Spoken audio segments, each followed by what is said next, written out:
Hi everyone, this is Robert and welcome to IDG Live. Today we are doing the second in what may turn out to be quite a long series in looking at the houses of Westeros, the houses of the Seven Kingdoms. And the idea is not just to look at the big houses, the houses that we know, the Starks and the Lannisters and so on, but also to take a look at the more interesting, the more unique houses that are perhaps the next rung down. So last time we looked at House Bolton, this time House Mormont. But thank you. Last time I said, if you've got any ideas of which houses you'd like me to be looking at, can you let me know in the comments below? Quite a few of you did that. Thank you very much for those. If you didn't and you would still like to suggest a few things, feel free to drop more comments down there. I will read them all, I can assure you. Right, so today we are looking at House Mormont. Now, what I will do is same thing I did last time, if I can get the technology to work again, which is this thing of beauty here. This is the website is quartermaster.info, which is again, I don't know who is behind this. I'm very happy to give them all the credit, but it's an excellent little sort of map site for A Song of Ice and Fire, interactive and I think very clear and easy to see. So the history of House Mormont is it's probably a good place to start by talking about the history of Bear Island. Now, if you're looking on this map, it's that the island there is sort of the top left-ish. So we're looking here at the north. You can see the wall there, sort of near the top of this. The neck is off the bottom. Winterfell is just sort of somewhere in the middle-ish of this map, just at the edge of the large wood that you see. That's the Wolf's Wood. You see the island there is sort of in the northwest. That is Bear Island. There's the promontory just below it. That's Deepwood Motte is just near there. So that's their closest other house. But the first thing that you will notice is that this is actually really quite far north and really quite remote. This is not a house that's in the middle of things. You only go to Bear Island if you've got a reason to be going to Bear Island. Nobody passes through it. The King's Road doesn't go within hundreds of miles of Bear Island. The trading routes which go around Westeros and the Seven Kingdoms, most of them, yes, they come up on the other side. They sort of head across the bottom, stop at Old Town. Most of them get up as far as about Lannisport and then stop. That's the last really big trading route. A few things do go all the way to the north there, but it's treacherous waters. Just to the south of there, sort of the south and west, you find the Iron Islands. Just to the north, obviously, is north of the Wall. That is all frozen wastelands up there. And that geography has shaped the people who lived on Bear Island. Now, House Mormont appear not to have been the first people who lived on Bear Island. But what you'll find that over time, we get this kind of toing and froing between northern families and the Ironborn. This was an Ironborn island at some point, and then it got taken by Theon. He was actually called Theon Stark. He took it, and then the Ironborn took it back.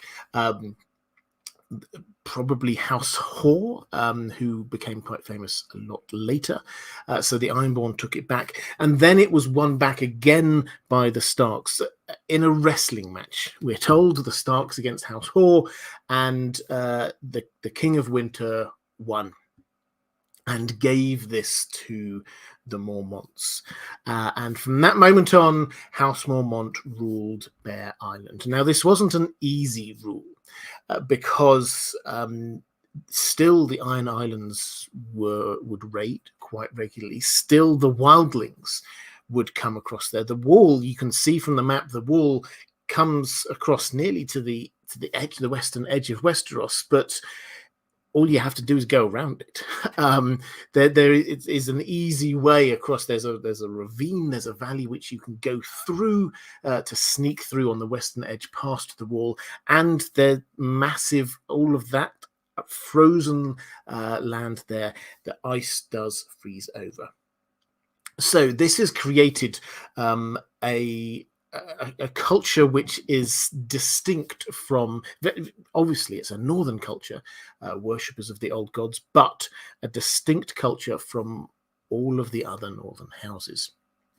One thing which we should probably note quite early on, I think, is House Mormont are loyal to the Starks. They're one of the most loyal families, and there is, I think, it's not a coincidence that one of the other most loyal families is House Manderly, and House Manderly were given their lands by the Starks.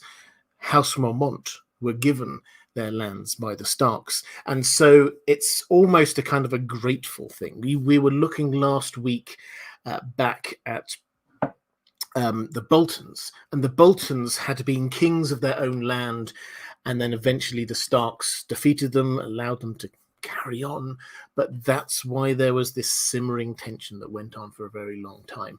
The Manderleys and the Mormonts both were Stark loyalists because they owed their very existence, their very lands, to House Stark. So the island, Bear Island, created this almost unique culture because a lot of the economy was reliant on fishing. It's an island after all, and the men would head out on their fishing boats after very long periods of time, and the Ironborn would often come and try and raid, but the men would all be out at sea, and as a result, the women started to train themselves up and gain a martial prowess, and this, over centuries, millennia, became an ingrained part of the culture. So whereas we get a very kind of patriarchal society across a lot of Westeros and a lot of the north, in Bear Island, we're not told all of the details of this, but it's very clear that when it comes to warfare, men and women are just treated equally, very interchangeably. It's noticeable. We meet a few, I will talk about them in a bit more detail in a moment, but we meet a few members of the Mormont family, and a lot of these were female warriors, and they are not treated as if by anyone, as if this is an oddity. This is just accepted. This is what House Mormont do. Compare that to someone like, say, Brienne, where everywhere she goes, she's getting this kind of wall of opposition to the very idea that she should even be fighting. House Mormont, the culture is very different. So the island itself, Bear Island, it has to be said, although it is poor by Westerosi standards, it's very frozen, it's snowy, there's not much by way of huge precious metals there, so they don't have gold mines going on or anything like that. There's no great natural wealth going on there. It is beautiful. All of the reports we have of it, people don't go there very often, but it sounds amazing. Pine trees across hillsides, mountains, snowy topped mountains, rivers running down into massive cascading waterfalls, entire pastures of flowers, beautiful flowers during the summertime. It sounds great. And the culture that they've got is this kind of almost idealized, and I suppose to our sort of Western idea, this kind of like perhaps even sort of a Norse kind of feel to it, with these kind of long wooden halls, mead halls, where you get a deer or a pig roasting over the fire, people coming together, sharing warmth. This seems like a really community-focused kind of place. So that's the kind of feel of what it was like. But it's because of its situation, for most of its history, it does seem to have stayed largely out of ongoing politics in the north and in the much wider Seven Kingdoms. So we don't get many mentions of them. They do, however, get a couple of when you're going through the World of Ice and Fire or Fire and Blood. We do get a few random mentions. Alaric Stark, who was the Stark Lord at the time of Jaehaerys the First, he married a Mormont woman. And seems to have gone very well. He basically says, yeah, she was a great, strong fighter. She brought I think it was a cloak with 2 wolf pelts that she caught when she was younger, that she killed on a wolf hunt, and she was just like Alaric Stark. When he's talking about it, he's still got this kind of like love and pride in his voice. So they are a part of the broader Stark family as well. There are blood ties going on with the Starks as well. And we also hear during the Robert's Rebellion, they were there. They were a part of that. And also a few ships were sent to help when there was the Greyjoy Rebellion. So they have an impact, but it's not huge. This is, as I say, a lot of this is geography. Simply getting to Winterfell would have taken them a long time. You have to get the message over there first, and then you have to get on the boat, come across to the mainland. Then you have to work your way all the way through the Wolf's Wood. It's quite an arduous journey just to get to the capital. So they're not at the heart of politics. But we pick up the story with Jor Mormont, who we obviously all know. He later became Lord Commander of the Night's Watch. Jor Mormont was the head, Lord Mormont. And he had his son, Jorah. And his son, he arranged a marriage for him with daughter of the Glovers. The Glovers were being in Deepwood Motte, so that's the closest other large house. And this was when Jorah was really quite young. That marriage lasted about 10 years. And at some point in that 10 years, Jor Mormont seems to have decided, my boy's turning out all right. He's married. The family name's going to carry on. The lands are going to be managed well. And he took himself up to the wall. Now, I've got a question about motivations there, but I think the first thing to say is that this was not a disgrace thing. We often think about people going up to the wall as being some sort of disgrace. That close to the wall, the North still sees it as an honor, in the way that the Starks still see it as an honor to go up and join the Night's Watch. If you look at this this map here, you see Bear Island there is, other than the last hearth, which is if you head sort of almost due east from them, which is where House Umber are, it is probably the most northerly of all of the main houses in the north. So they cared. They absolutely cared about the wall. They had direct experience of the wildlings. So this was not, is not in any way a bad move, and it doesn't seem to have surprised anyone. Anyway, he heads off, leaving the title of Lord to his son Jorah. And Jorah, as we say, his wife died. After 10 years, his wife died. And he seems to have sort of flung himself into a whole load of more sort of heroic stuff away from Bear Island for a while. Perhaps he was trying to deal with his grief. He seems to have been involved in Robert's Rebellion, joining up, supporting Ned Stark there. He seems to have been involved with the Greyjoy Rebellion, putting down the Greyjoy Rebellion, which was just a year or two afterwards, after the Robert's Rebellion. And then after that, there was this tourney, and he won the tourney. This was a tourney which was thrown by Robert Baratheon to celebrate the victory over the Greyjoys, and so lots of the realm were there. And Jorah Mormont, who had, it would appear, sort of conducted himself very well in that attack on Pike. He was knighted for it afterwards. He won this tourney. So if ever you're in any doubt whether Jor Mormont is a good fighter, yes, he is. He clearly is, certainly at jousting, and as we see in the books, he's also pretty handy with a sword. But while when he won the tourney, we know what happens next. You have your garland that you can then present to the Queen of Love and Beauty, and he seems to become besotted with Lyness Hightower, the daughter of Lord Hightower, and he named her the Queen of Love and Beauty, and he begged her hand in marriage. This is a big win, politically speaking, for the Mormonts, because the Hightowers are incredibly rich, incredibly powerful, and Lord Hightower allowed it. He allowed his daughter to marry Jorah Mormont.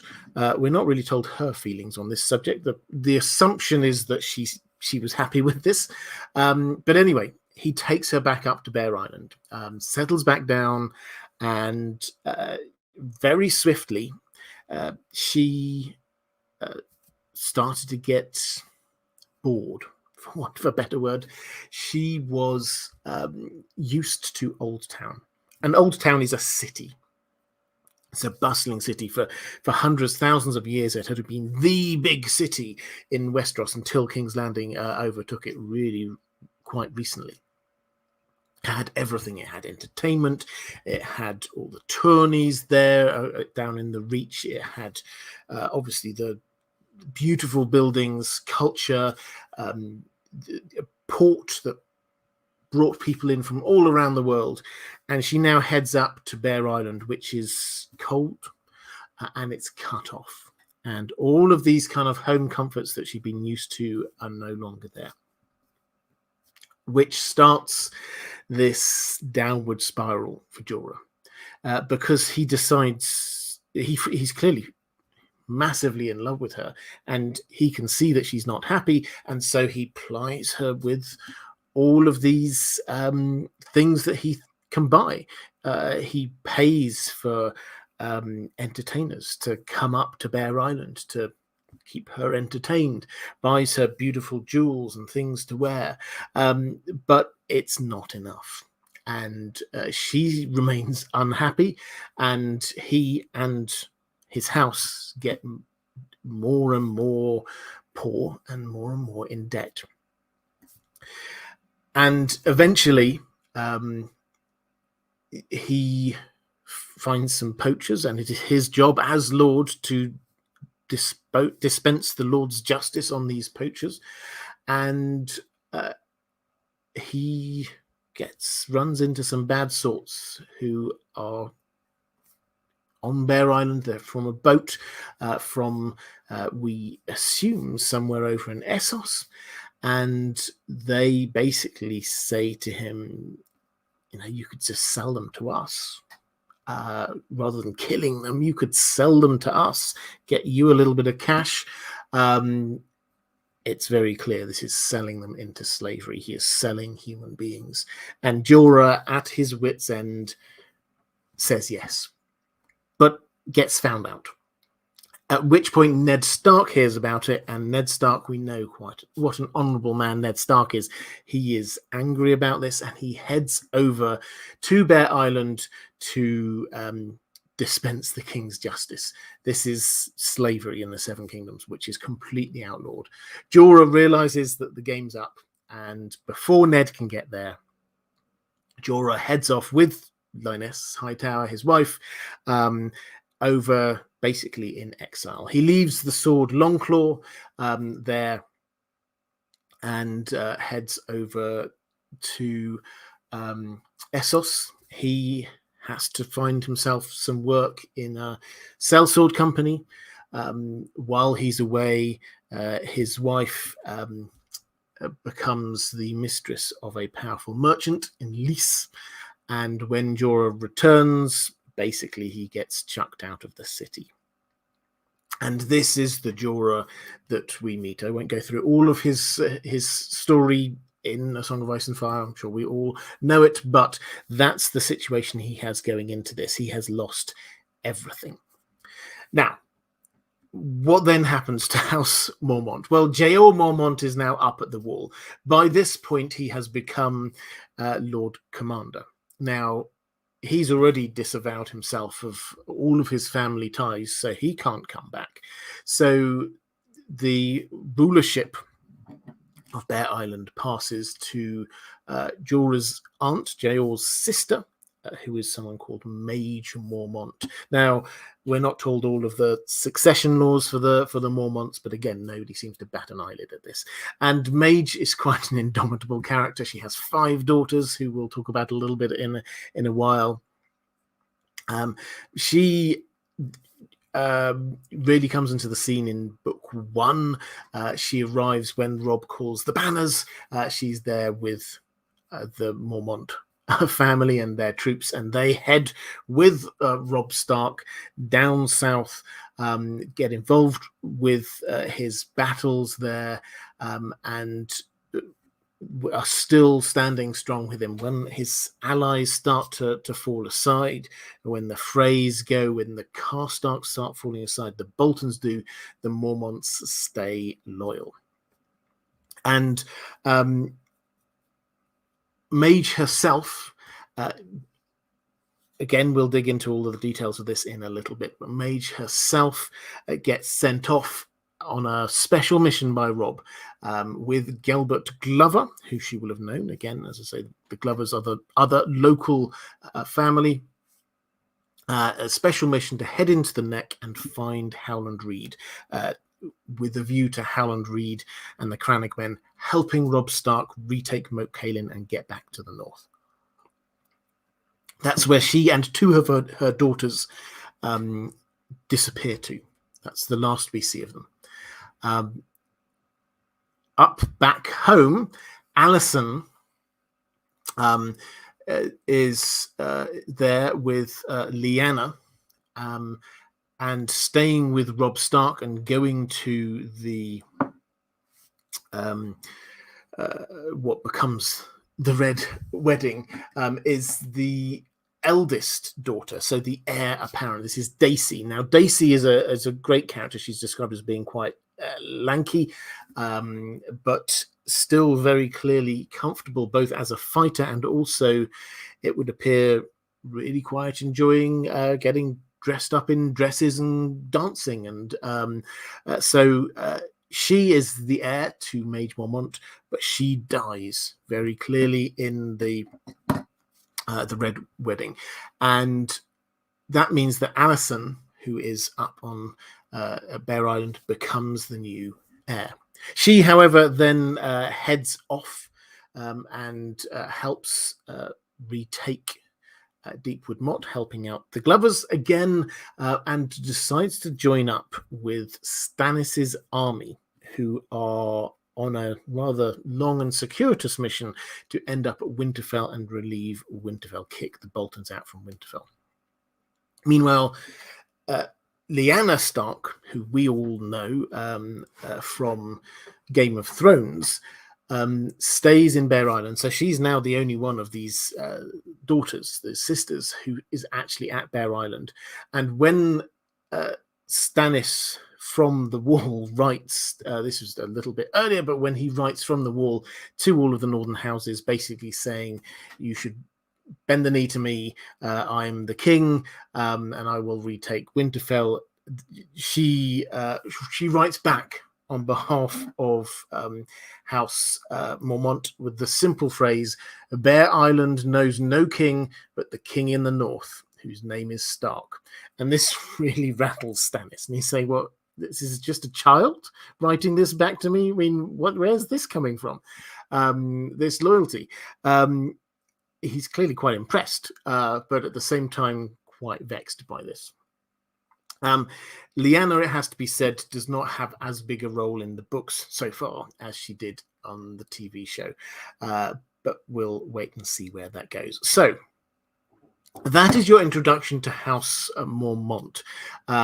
They, as I say, they as a house, they are generally perceived as being an old house. They're not the oldest of the old, but they are an old house. They're respected, and they're generally seen as being honourable, which is perhaps it perhaps adds an extra layer to what went on with Jorah, because Jorah did something incredibly dishonourable, which brought the entire name of his house down with him.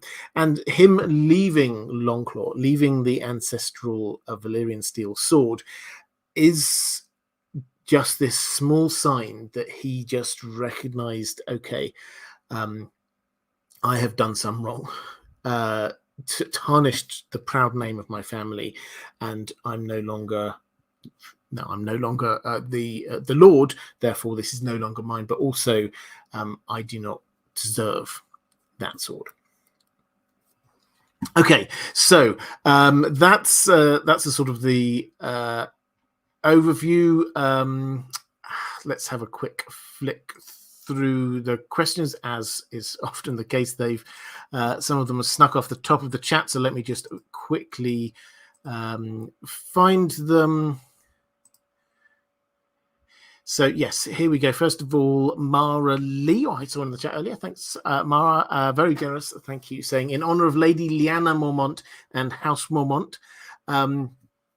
Hermione saying, just found out about this channel this week. Thought you hadn't been streaming all year. Good to finally catch a live stream again. Yeah, so I keep on finding people. I tried my best to tell people I was moving over to this new channel, but I keep on finding people who somehow slip through the net.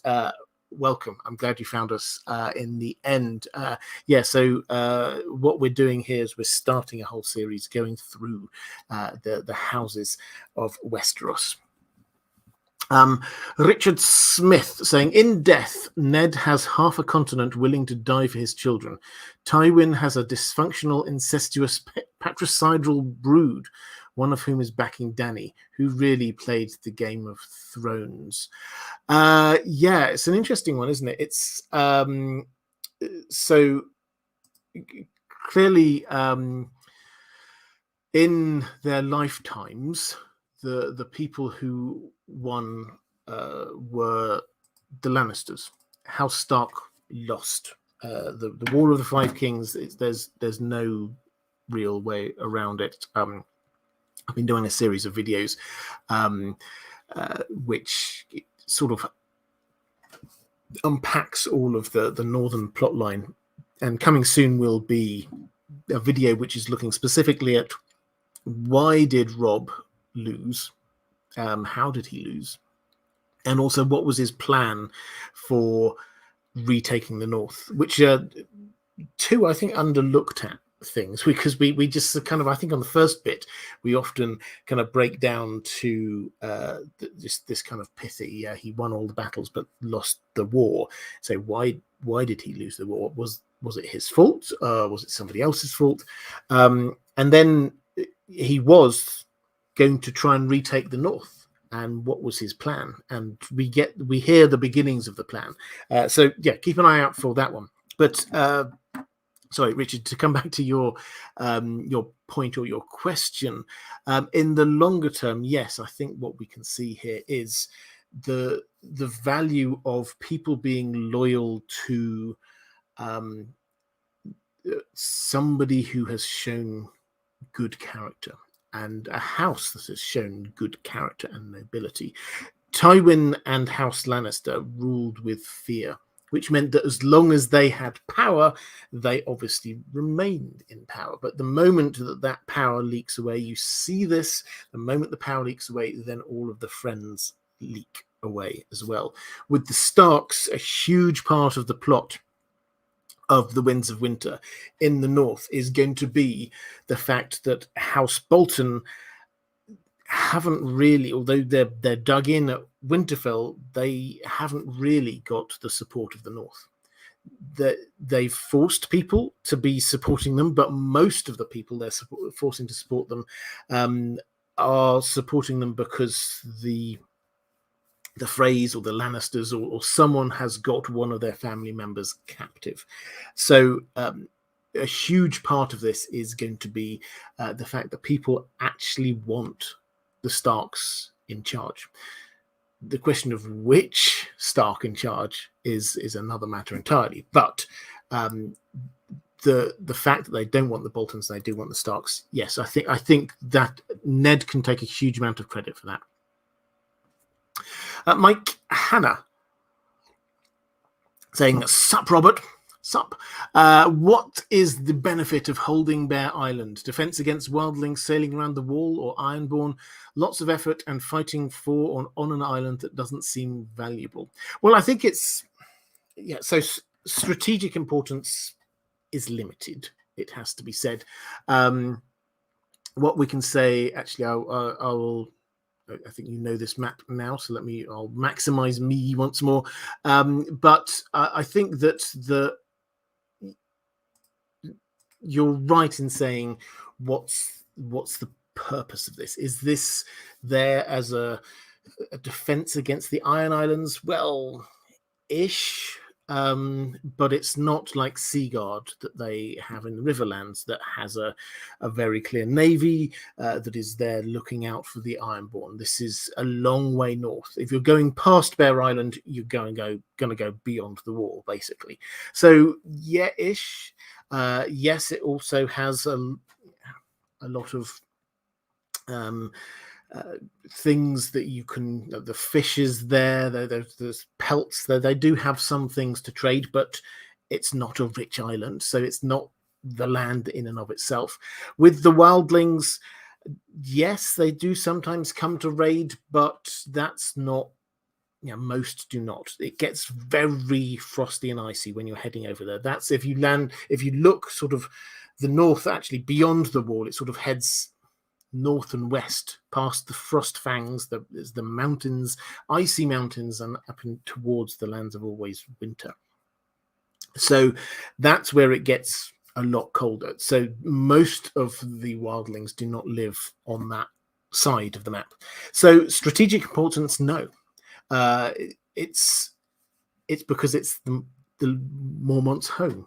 That's why they're defending it. That's why they want to keep it. And as I say, it's a nice place to say. It's the kind of thing where when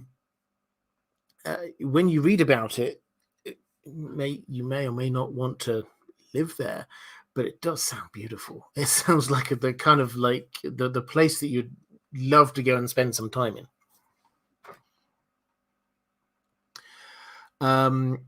Let's go to a question. I think I had another one here. Avery Gummersell, this is your first super chat. So thank you very much. Saying, hello, I just wanted to let you know that I really enjoy your videos. Thank you. I appreciate that.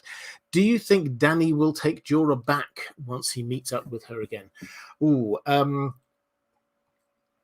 So short version of this, because obviously with all of these things, we have the TV show, which took us on beyond where we were at in the books. And so let's just rewind back to where we were. At the end of A Storm of Swords, Dany sends Jorah away. She's just discovered Barristan Selmy, basically, who had arrived. He was in disguise. And he basically, when he outed himself and revealed who he was, he also revealed he had been in those council meetings. You remember the council meetings, the one where Ned stormed out in particular. Ned stormed out. Robert Baratheon was he'd just heard that Dany was pregnant and he wanted to hire assassins to kill her. And Barristan Selmy was in that meeting, and he knows that Varys was then saying, "Yes, I've got a spy in the camp there. This is Jor Mormont," and so he knew it all. Barristan Selmy knew all of this, and he's made his way all the way over to Dany, and he's kind of been he wants to, having seen what Joffrey's like. He wants to support the true king or queen of Westeros. But you can tell that he also thinks that Aerys II, the Mad King, also wasn't good. So he's sort of on his guard. He doesn't reveal who he is to start with, just in case Dany's like that, in which case maybe he doesn't wish to swear his sword to her. But eventually he reveals who he is. And in revealing who he is, Dany's obviously very taken aback by this, because this was somebody who was in the Kingsguard that had sworn to protect her father, Aerys II, and had swapped sides afterwards. After the war, he was pardoned, and then he was in fact Lord Commander of the Kingsguard for Robert Baratheon, the usurper, as Dany sees him. So she's very suspicious of him, because this is all she knows about him, is that he's a turncoat. He went to support the other side, and in order to be buying some favor, obviously he's an honorable man and wished to do this anyway, but buying himself some favor, he told her about Jorah. So Jorah heads off. He's banished, Dany having heard that basically he betrayed her. Right from the start, he was betraying her. She sends him off, and he then reappears. He's clearly headed off westwards. Where exactly he was heading, we're not entirely sure. He may have been heading towards Lys, where his ex-wife was. But he gets as far as Volantis, and actually just a bit north of Volantis. But that's where he captures Tyrion, and he sees this opportunity to get back into Dany's good books. And so he then heads off, captures Tyrion, and then heads off on quite a circuitous journey to end up at Meereen. And he ends up there with Tyrion as Meereen is being attacked by the Yunkish army in a sellsword army's tent, basically. And Tyrion's trying to get them to switch sides to support Meereen. So that's where we leave him. Dany at this point isn't in Meereen. She's flown off on Drogon, ended up in the Dothraki Sea. So he will then arrive back, and presumably, we don't know that he survives, but presumably Barristan Selmy will survive.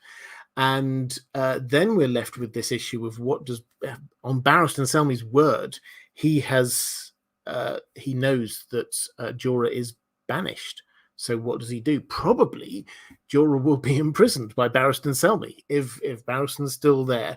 And Jorah had staked his whole plan on, he would present, here's Tyrion, this, you could use this guy, you could hold him hostage, you could use his inside information. This is my gift to you, please let me back. But whereas Sir Barristan will clearly understand the importance of Tyrion, he will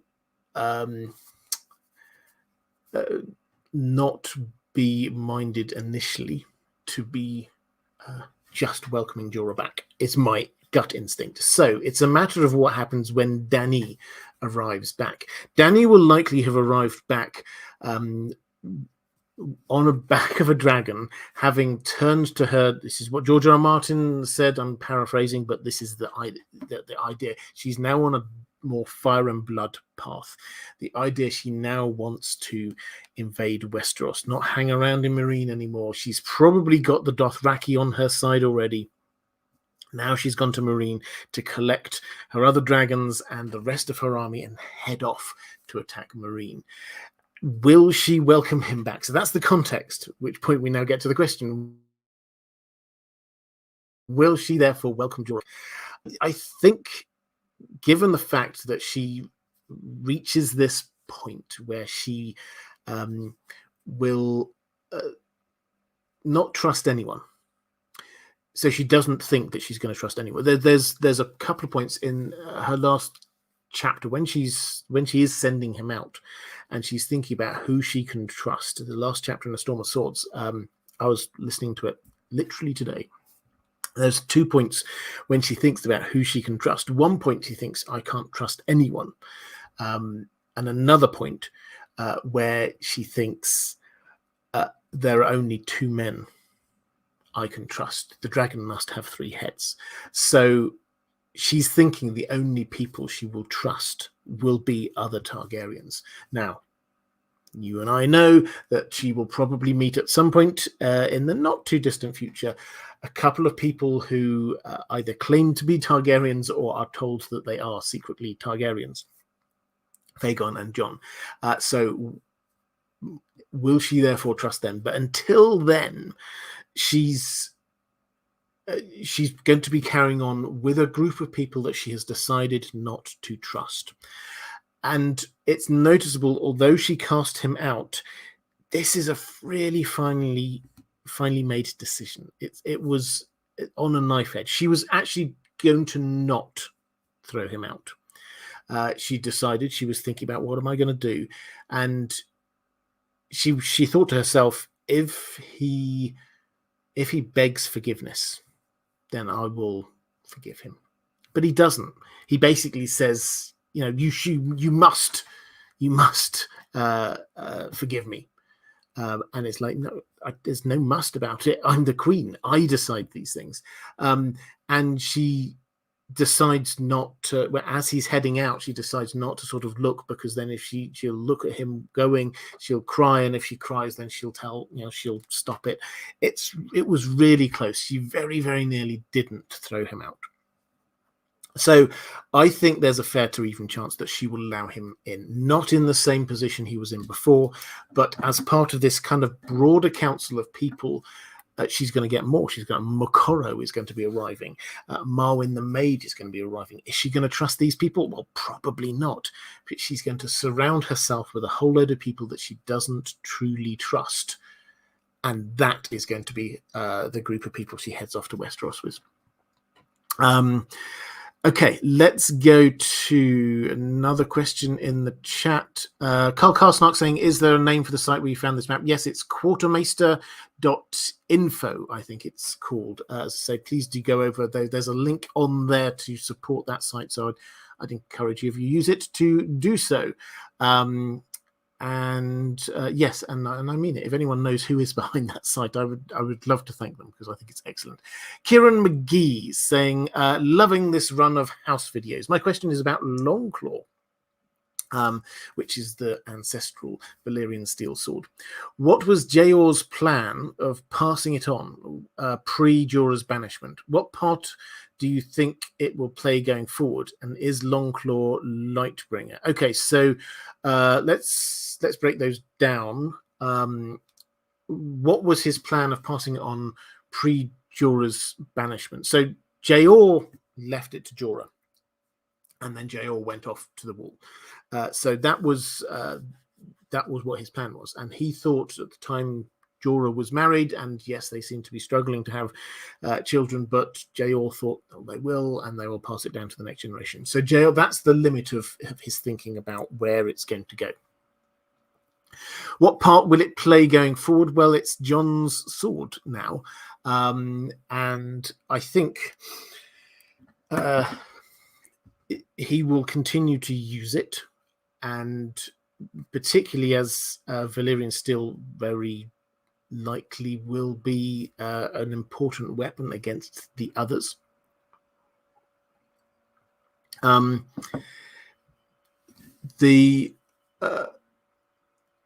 The big question is, on the TV show, there was it's a scene I quite liked in an episode I really didn't like, which was the Beyond the Wall episode, when they're all trudging north, that band of however many there were heading north, and they had a few conversations amongst the squad, all north of the wall, and Jon offers the sword to Jeor, and Jeor basically says, no, it's yours now. I do wonder whether something along those lines may happen in the book, but the problem we have is that this is a long, long way away. Now, the more I think about this, and this is a depressing thought in a way, there's so much story left to pack in. Are 2 books doable? Well, I think we've already discovered that the next book will have to be massive. 1,600 pages is the latest estimate for that. And then the final book will have to be, I suspect, at least as long. Maybe that would even be cut down into 2 or 3 as well. And the reason why I'm saying that is because where Jor and Jon are is still so far apart. The most likely stopping point for the Winds of Winter for Jor is as part of Team Dany arriving in Westeros. At which point Jon, the most likely stopping point for Jon in the Winds of Winter, is in Winterfell. Now, that means that Jon and Dany and Jor could potentially meet at the earliest at the beginning of A Dream of Spring. So it's, given the way that George R. R. Martin writes as a Gardner writer, and he's allowing these things to go, it's almost at this point to sort of wonder what might happen there. It's almost pushing this too far into the future. A lot of things could shift in that time. So will it go back? It's possible, but I think that Jor Mormont probably will still be, no, that's yours now, it's not mine. And is Longclaw Lightbringer? No, I don't think so. I'm not going to follow the logic all the way down there. We'll wait until we get to the appropriate house, but I think Dawn is the most likely candidate to be Lightbringer. The Dawn, obviously, the sword being held by the Sword of the Morning House Dane. Let's see where I'm up to with questions from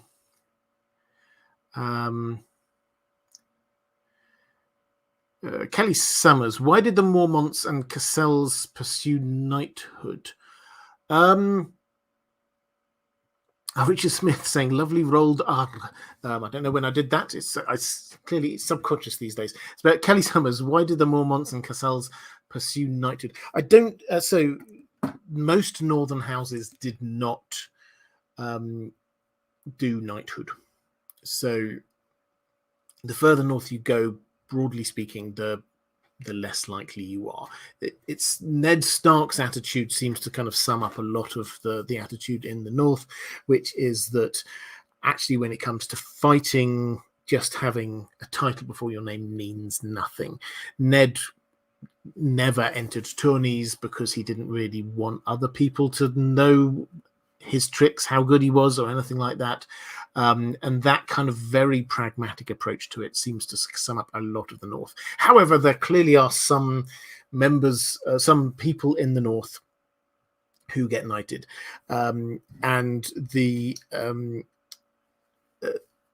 case here, Jor wasn't knighted. Jorah was. Now, my feel there is he did not pursue this. He took part in an attack on Castle Pike.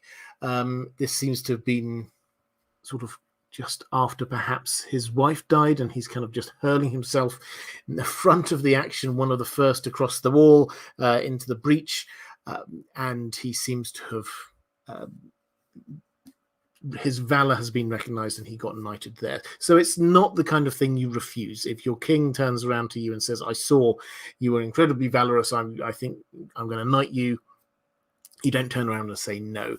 So I think that's the general feeling, is that yes, there are some who get knighted in the North, but most people don't pursue it.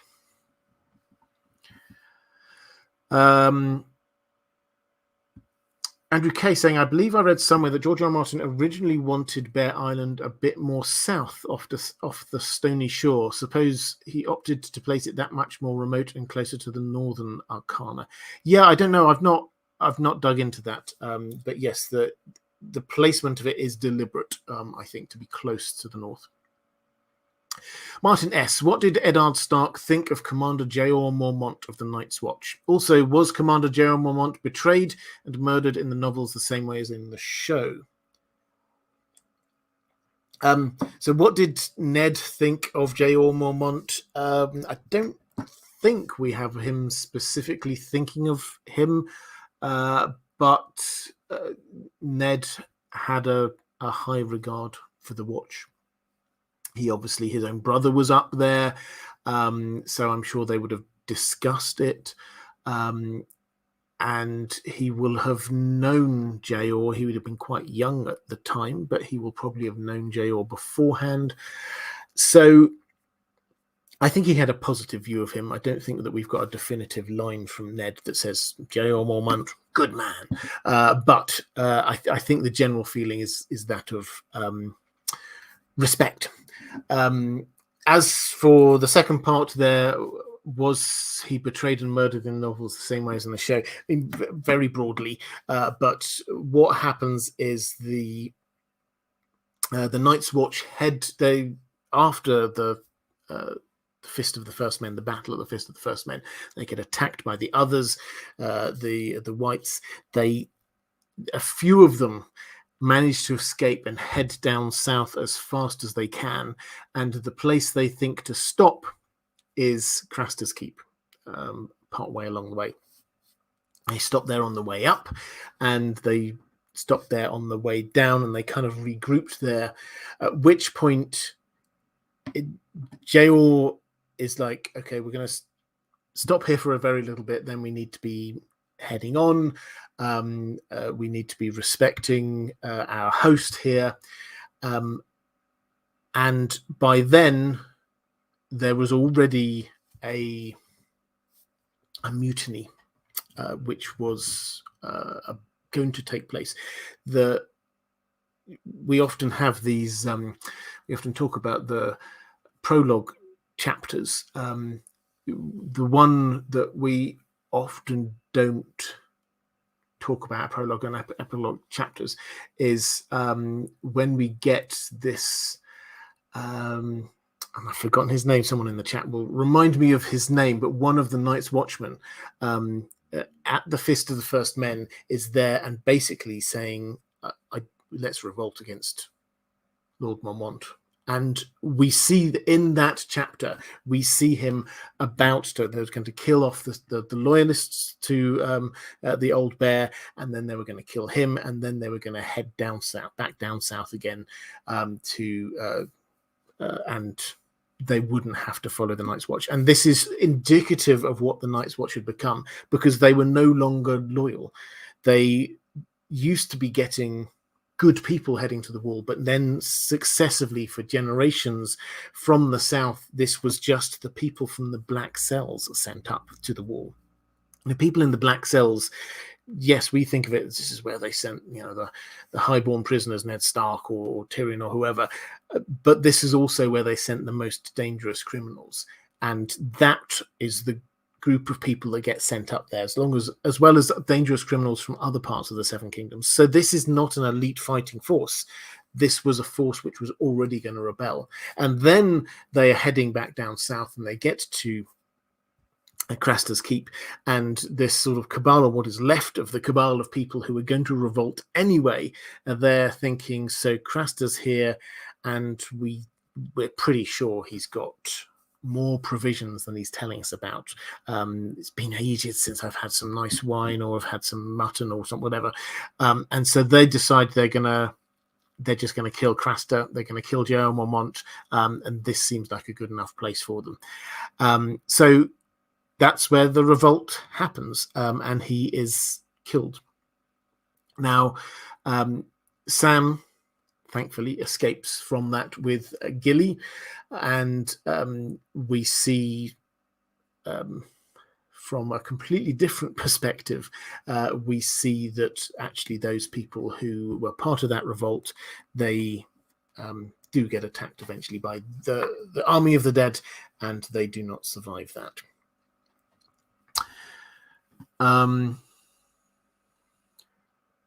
Let's go to a question from Reflective Rambling, saying, might not want to live there, but it's lovely, so you might want to spend some time there.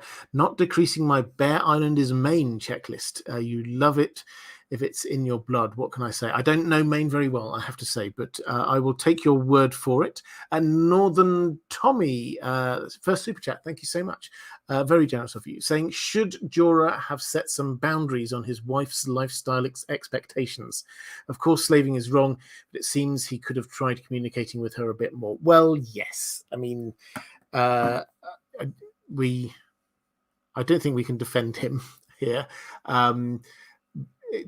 But it seems like it was a bad situation all round. He, and we have many modern words for what he was like, but he basically seemed to be besotted by her and never sat down and said, look, okay, this is the limit, this is what we can do.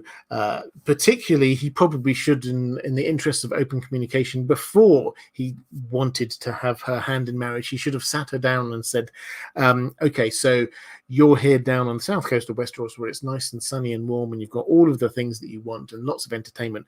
This is where we're going, and it's going to be very different. And given her the chance to sort of react to that. Now, obviously, that's not the society that they lived in. That's not what it was like. And we shouldn't be sort of looking back at these things through our 21st century eyes, because, you know, very few were the people who would do that kind of thing. But yes, he did not handle it well from beginning to end, I think is probably the best way of saying it. And from what we've heard, although we've obviously not had her perspective on this, her voice in this is silent. From what we hear, she did not, well, she doesn't come out smelling of roses either, let's put it that way. Mike Hanna saying, no question, just a shout out to Robert, Dan the dog, and all the hardworking mods. Well, yes, perfect opportunity. Thank you for me to say, moderators, you're wonderful. Thank you so much. If you are there in the chat, could you please show them a little bit of love, because they deserve every bit of it. Thank you. Let's go to Reflective Rambling, picking up a question from Benedict Endel. Thank you. I love it when people do this. Thank you, Reflective Rambling. How did Varys and Jorah get in touch? Why did Varys need him anyway, since he was plotting against the Baratheons?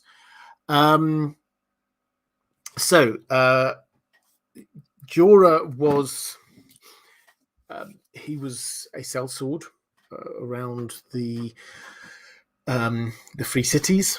Now, how did they get in contact? Well, that actually is Illyrio rather than Varys. Illyrio is the Essos side of things. Varys is the Westeros side of things. So they got him up to the manse of Illyrio's manse, where the wedding was going to be happening, and that's how they ingratiated him into the Khalasar, basically. So why did he want this? Well, what was about to happen was that part of their plan, and I will do a video. I know I've said this for a long time, but I am working on it. I will do a video setting out all of this big plot from Varys and Illyrio. But part of their plan was that the marriage would bring the Dothraki into play, and Viserys would, with the Dothraki, head over and invade Westeros. That's part of their plan. I'm not going to go into all of the details of it, but that was genuinely a part of their plan. Now, the Dothraki Illyrio knew, lots of people knew they weren't going to just sort of do this immediately. This wasn't a thing that they didn't see this as a bargain. I get Daenerys as my wife, therefore I will immediately go off and do the thing that I promised. No, that would happen at some point, but this was not a like for like bargain. So they wanted to keep a track on what was going on because they had to coordinate things. In that conversation, if you remember all the way back to Game of Thrones, when Arya is hiding, she was chasing the cat, and then she finds herself down underneath the Red Keep in the room with all the dragon skulls, and she's hiding, and then she sees two figures coming past, and she overhears a conversation. That's Varys and Illyrio talking about their plan, and a large part of that was them trying to coordinate timings, and Illyrio sort of saying, this could happen quite soon now, and Varys is saying, well, time's not right here. I've still got a lot more to be doing here to get everything ready in this side. So getting the timing right was essential for them. They were on either sides of the narrow sea. They couldn't just pick up a phone and talk to each other. So in order for them to be knowing what was going on, they had to know what was going on with the Khalasar, what was going on with Viserys, when was this likely to come across. And Illyrio was not going to go with them. There's no chance that Illyrio is going to go with them. So they needed somebody to go with the Khalasar and keep them up to speed with what's going on. And Varys could use this as a way to show his loyalty to the Baratheons, because he wanted to show his loyalty to the Baratheons. I've got a spy there. But it was his spy. The information was coming to him, but he was presenting it as if this was a spy for the Baratheons. Let's go to, have I got another question in the chat? Let's quick flick through. I think I've got one more here. Raven's Oath saying, why do the Dothraki call Jorah the Andal? Is it looks? No, so this is it's an interesting question. This is actually really good world building from George R. R. Martin. I think it's often misunderstood because Jorah is not an Andal. The Mormonts, most Northerners, are first men. However, the Dothraki don't know that. That's, as far as they're concerned, that's not it. What they know is that Westeros is a place across the Great Salt Sea. They hate it. They don't want to go there. They've never sent any of their people there. All they know is that a long time ago, the Andals, who used to be in Essos, all headed over to Westeros, and then apparently they took over. And then since then, every now and then you see people coming across from Westeros to Essos. And most of those people, because these are people particularly the Golden Company and the like, most of those people will be people from south of the Neck. And those people will be of Andal heritage. So from the Dothraki perspective, Westeros that's where the Andals went. They're the Andals. So Jorah is from Westeros. He must be Jorah the Andal. And Jorah seems not really to be the kind of person to be that bothered. Okay, you got my ethnicity wrong, but it doesn't really matter to him.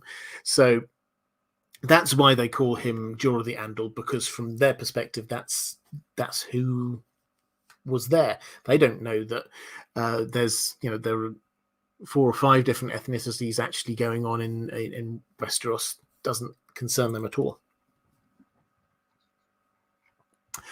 Okay, so let's go to Northern Tommy saying Dothraki probably don't know about all of the houses and politics. They see a different person, they jump right to Andal. Exactly, a lot more concise than mine. Let's go to some questions from my patrons.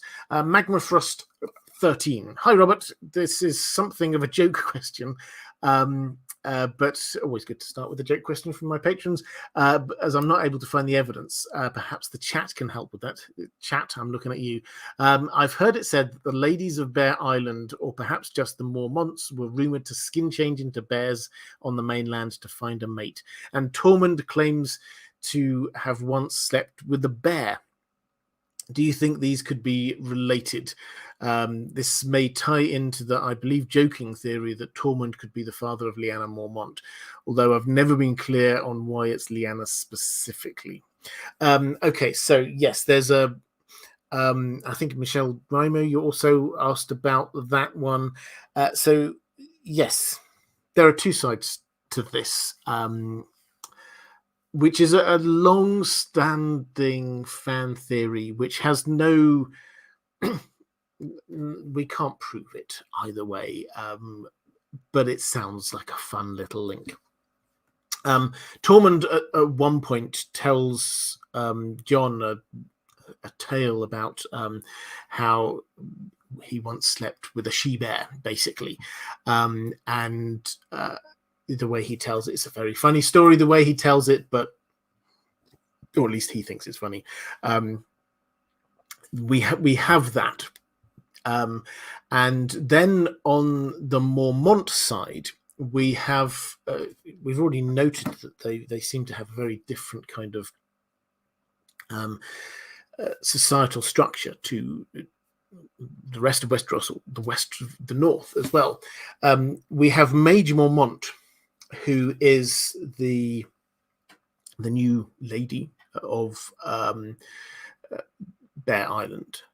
She has 5 daughters, and nobody knows who the father is.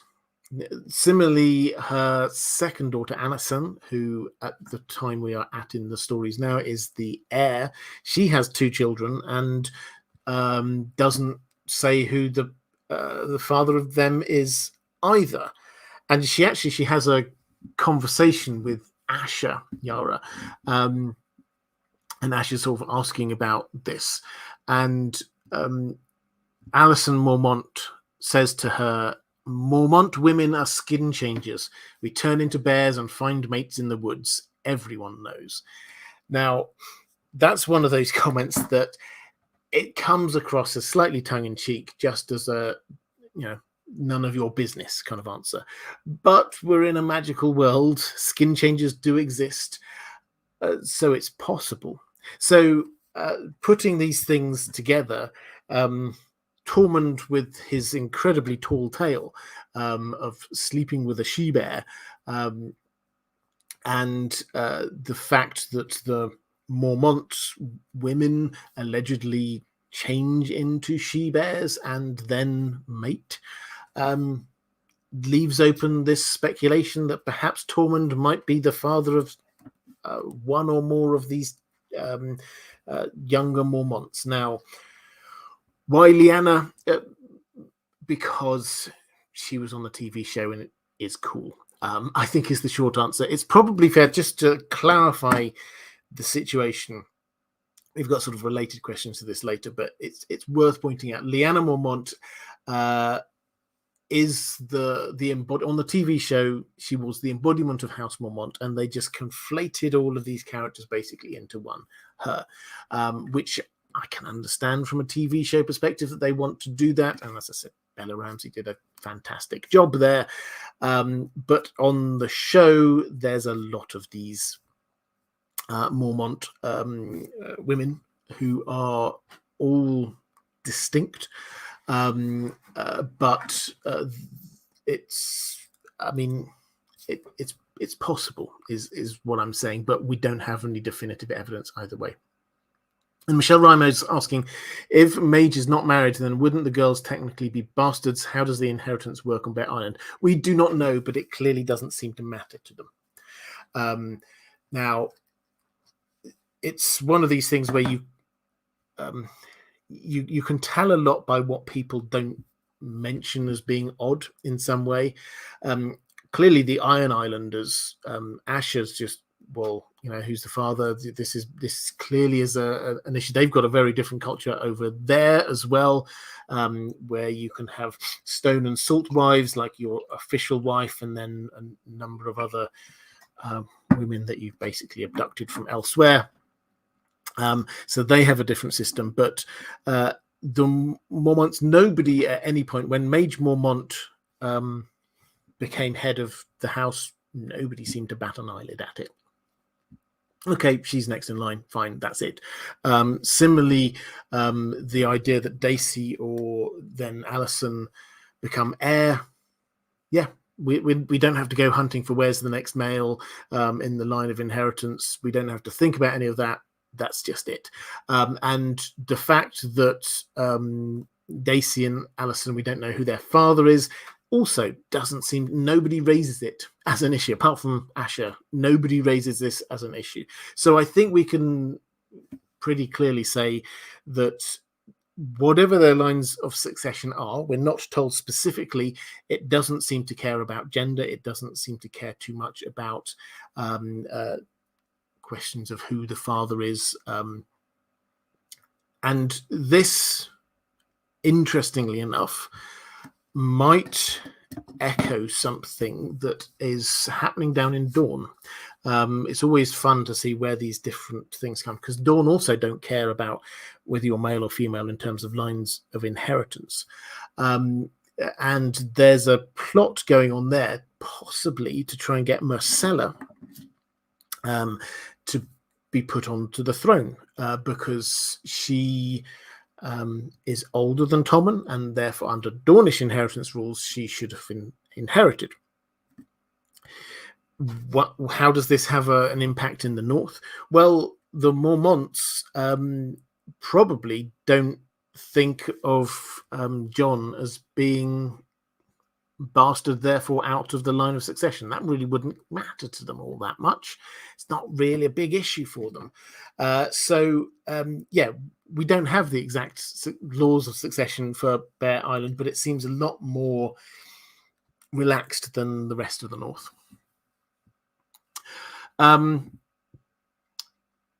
Alex Bryce had a question in the chat saying, do you think Maege disappearing in the neck with Robb's will play an important part in the Winds of Winter, or have we spent too long theorizing for 10 years? Yeah, I think I have. Actually, it was Morally from my Patreon question saying, what do you think will happen in the Winds of Winter with Maege Mormont and Gelbert Glover? Will she be instrumental in regarding Robb's will and the legitimization of Jon Snow? Okay, so let's pick up both of those questions. What's going on with the will? I've got another, because I'm dealing with a lot of these issues in this series I'm going to be doing. This is working with History of Westeros. Expect this video at some point in the next month or so, looking at Robb's will. So I'll give you the short version of this. Robb, after he sort of has a council of war, and before he gets to the Red Wedding, before he gets to the twins, he has this council of war and basically sets out his plans for how he's going to be taking the north. And he talks to his mother first. He talks to Catelyn first, and he basically says, right, I've noticed that my siblings are all dead. His father's dead. Bran and Rickon are both believed to be dead. Arya has completely disappeared and no one knows where she is. And Sansa she's just been married to a Lannister. So if she is at the moment theoretically the heir and to Winterfell, and so if Robb died, then theoretically that meant that the Lannisters would gain control of Winterfell, which nobody wanted. Robb had only recently wed, and as far as he knew, there were no children on the way. So he decided, I need to have a will. I need to be clear about who should, until I have children, I need to be clear about who is next in line. And he has a conversation with Kat, and he basically says, right, I'm going to legitimize Jon. She doesn't like it, but he decides he's going to go ahead and do it anyway. We have to clarify, we do not see him actually writing it down or anybody reading out what it was. So there's a tiny chance, I suppose, that he changed his mind, but almost certainly not. Almost certainly Robb's will says, I hereby, as a king can legitimize somebody. I hereby legitimize Jon Snow, make him a Stark, and name him my heir until I have children of my own. So he had that witnessed by his commanders. So there was about half a dozen of them. And two of them, Gilbert Glover and Maege Mormont, then he sends off into the Neck to find Howland Reed. This is part of his cunning plan to take Moat Cailin. They have to get in contact with Howland Reed. That's the last we see of them. They disappear into the Neck, and the plan that Robb had, very broadly speaking, was he was going to be marching his forces up towards Moat Cailin, and then Howland Reed would kind of secretly meet him. Howland Reed and the Crannog men were there in the Neck, just near to Moat Cailin, and he would come out and he'd say, "Come here, this way, Robb." And Robb and a third of his army would follow Howland Reed, sneak their way through the swamps, come out on the other side of Moat Cailin, and then attack from both sides at once. That's very broadly what the plan was. And so he sent Maege Mormont and Gilbert Glover into the Neck to find Howland Reed to tell him this is the plan. We've not seen them since because Robb never made it there. Robb and his forces get killed at the Red Wedding. So we can assume that Maege Mormont and Gilbert Glover did find Howland Reed, but then the plan never came to fruition. So that's probably where they still are. Will it have an important part to play in the Winds of Winter, or have we spent too long theorizing for 10 years? Robb Stark's will be important in the Winds of Winter. This much I'm reasonably clear on. Because if we sort of follow on from this, you realize that the idea that, or the concept of what was going on in the world that Robb had at the time when he was writing his will was actually very, very wrong. Bran and Rickon were not dead. He thought they were not dead. Arya, similarly, she may have disappeared, but she's still very much alive. And Sansa, yes, she was married to Tyrion, but George R. R. Martin has, back in the days when he was still answering questions about this kind of thing, he has confirmed that, yes, theoretically, she could have her marriage annulled. If Littlefinger figures out how to do that.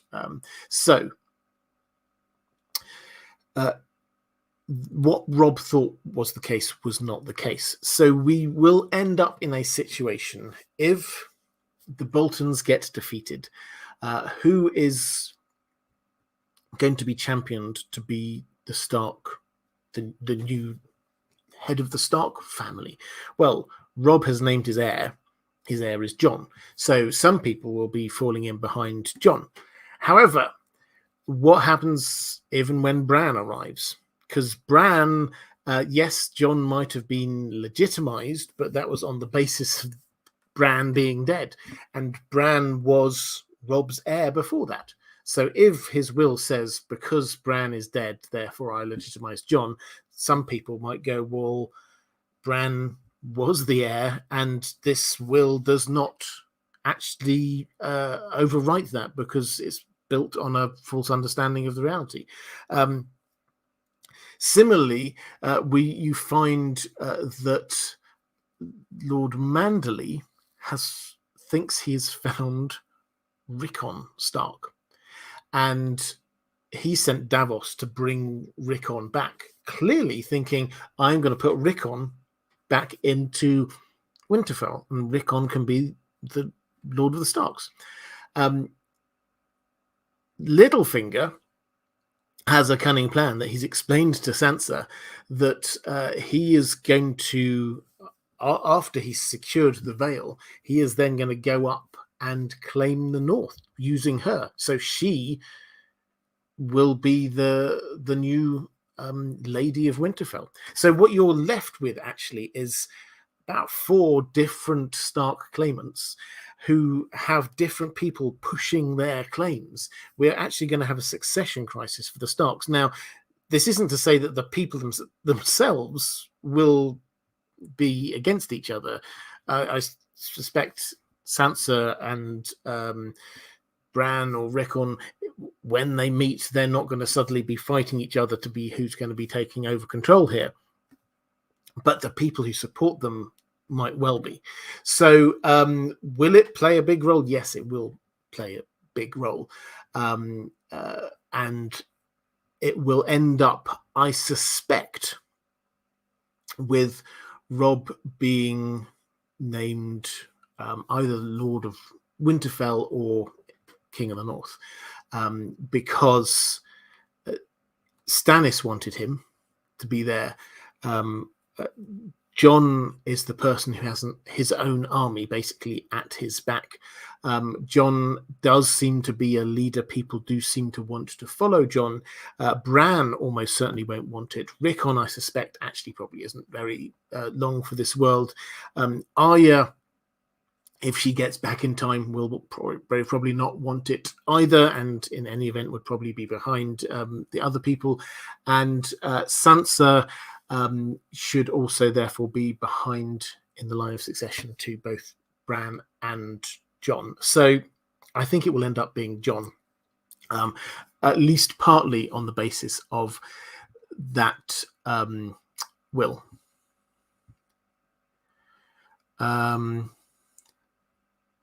Michelle Reimer saying, I'm 100% on the Tormund and Mage theory, and yes, you're right, I did ask this. Good, I'm glad I remember that right. Kelly Summers, you may have said it already, but when Jorah fled, he left Longclaw. Why did Mage send it to Jor? She or her daughters could have wielded it too. I'll link this question actually. This is working very well. I love it when these things happen. Gabriel Farrell from Patreon says, we think of Jor Mormont's gifting of Longclaw to Jon as a triumphant moment, but is it not just another in a long line of examples of rampant sexism in Westeros? Maege and most of her daughters are all warriors and might have liked the sword themselves.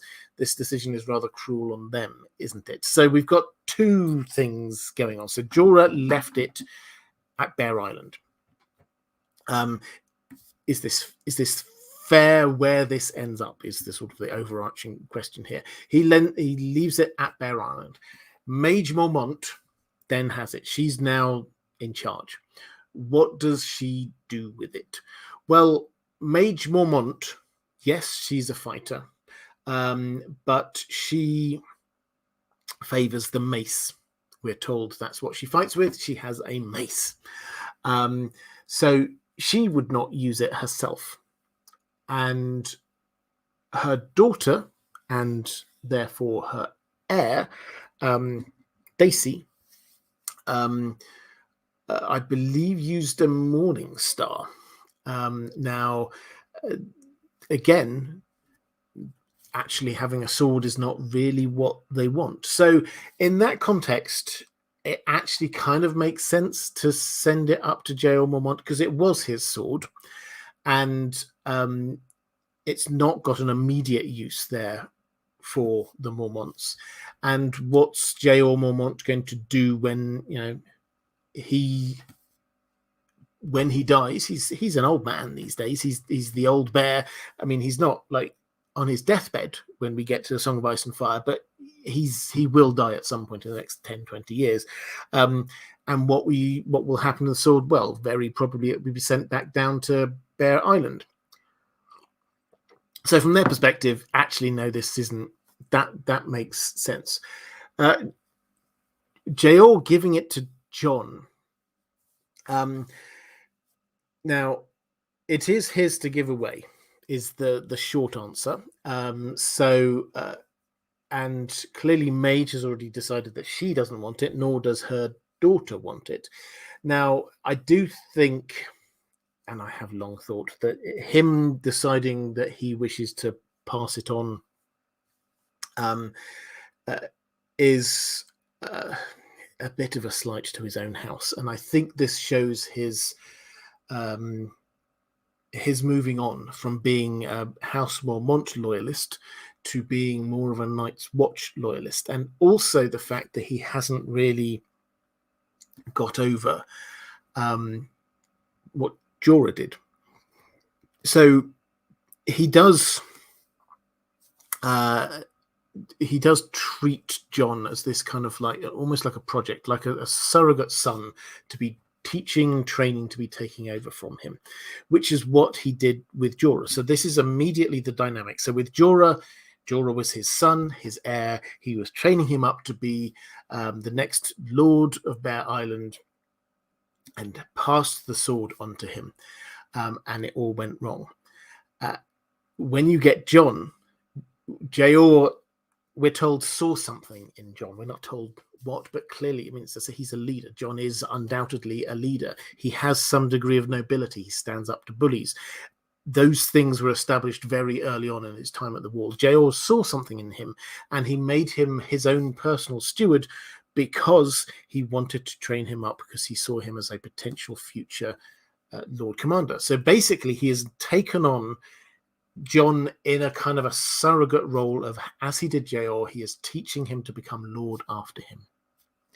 And in that context, when Jon steps up to the plate, when the Whites attack Jor Mormont, and Jon saves them by using fire, getting rid of, killing the Whites,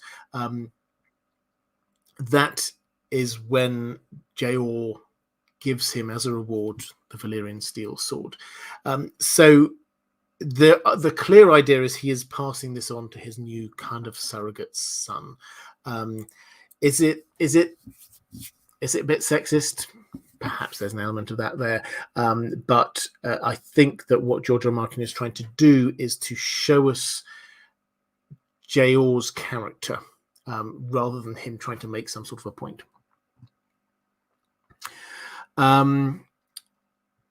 Let's go to, have I got any more questions? Aegon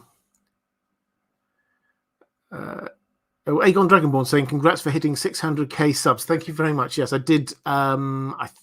Just quite recently, actually. It was, it's taken a while, but it was nice. I treated myself to a nice cream cake to celebrate. So thank you very much for that. I think I've got another question somewhere in the chat. Yes, here we go. Martin S. saying, is Lyanna a name or typical name of noble women in the north? I'm thinking of Lyanna Stark and Lyanna Mormont. Yes, so this is connected. Again, I've got another question on this somewhere from one of my patrons. Yes, it was Diego Godoy who said, do Lyanna Mormont and Lyanna Stark share the same name just because it's common in the north? Well, so I can happily answer both of these in one go. So yes, it is a more common name in the north, but we are told specifically, actually it's in the very same scene when Stannis gets this letter from Lyanna Mormont that basically says, no, we only support the Starks.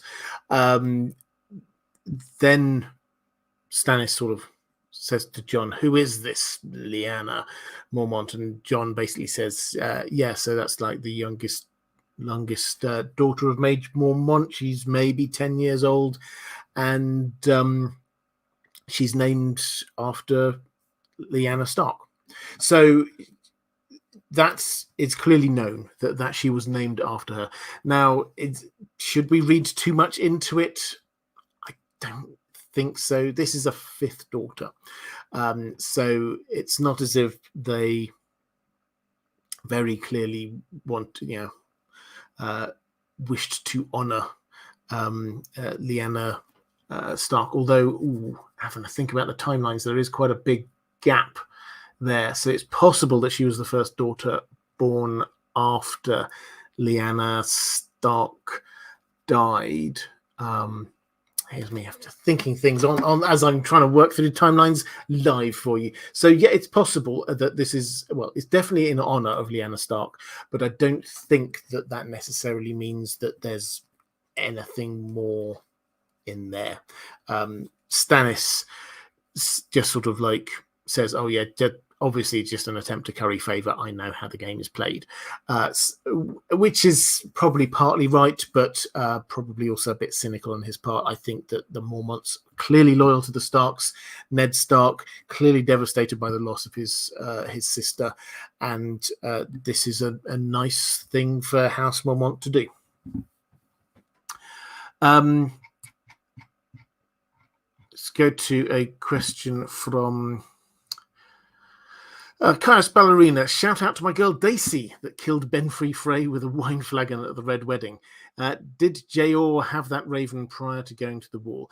So first of all, on Daisy, yes. So Daisy is the eldest. I really like Daisy as a character.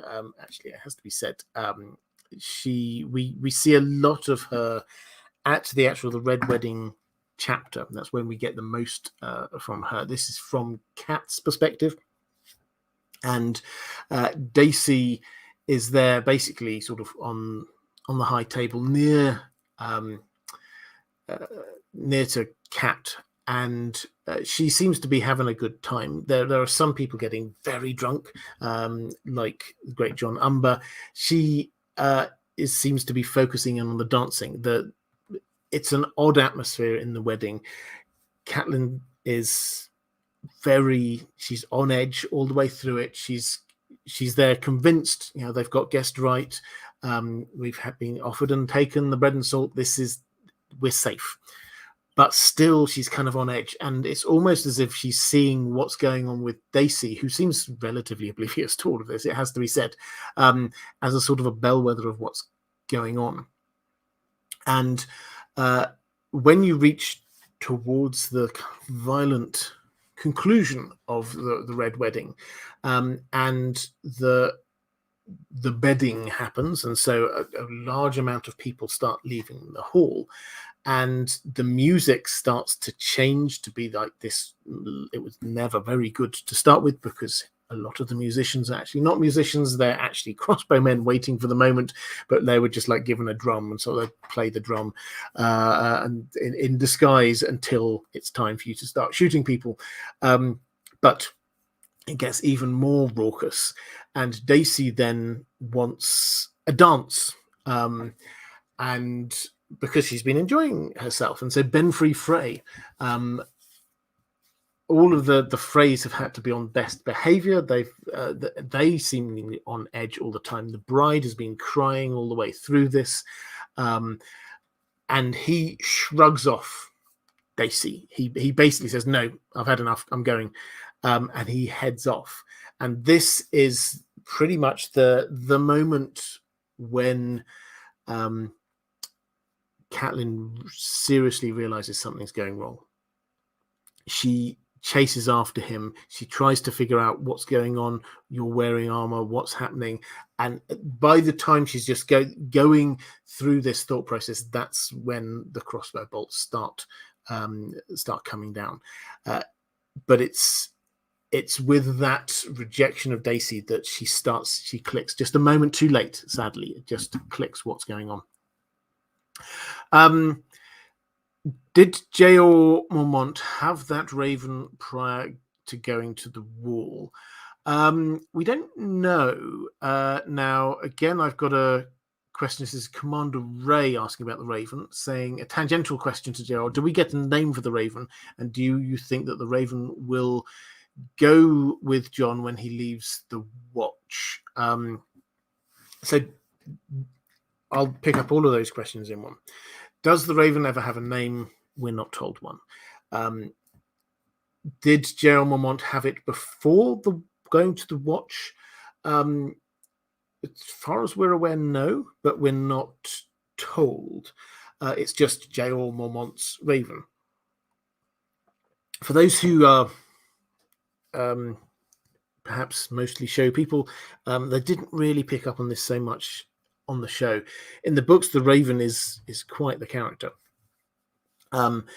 Is there with Jor Mormont a lot of the time, eats corn, says corn a lot, which is a bit weird for ravens. Ravens are carnivores, and it seems to be intelligent. In a way, not just the ravens are intelligent.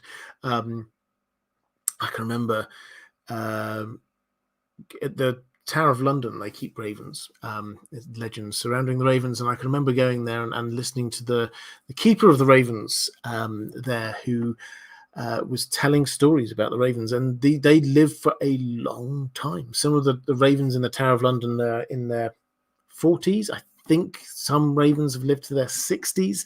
So ravens can live for a very long time, and they can have quite an extensive vocabulary.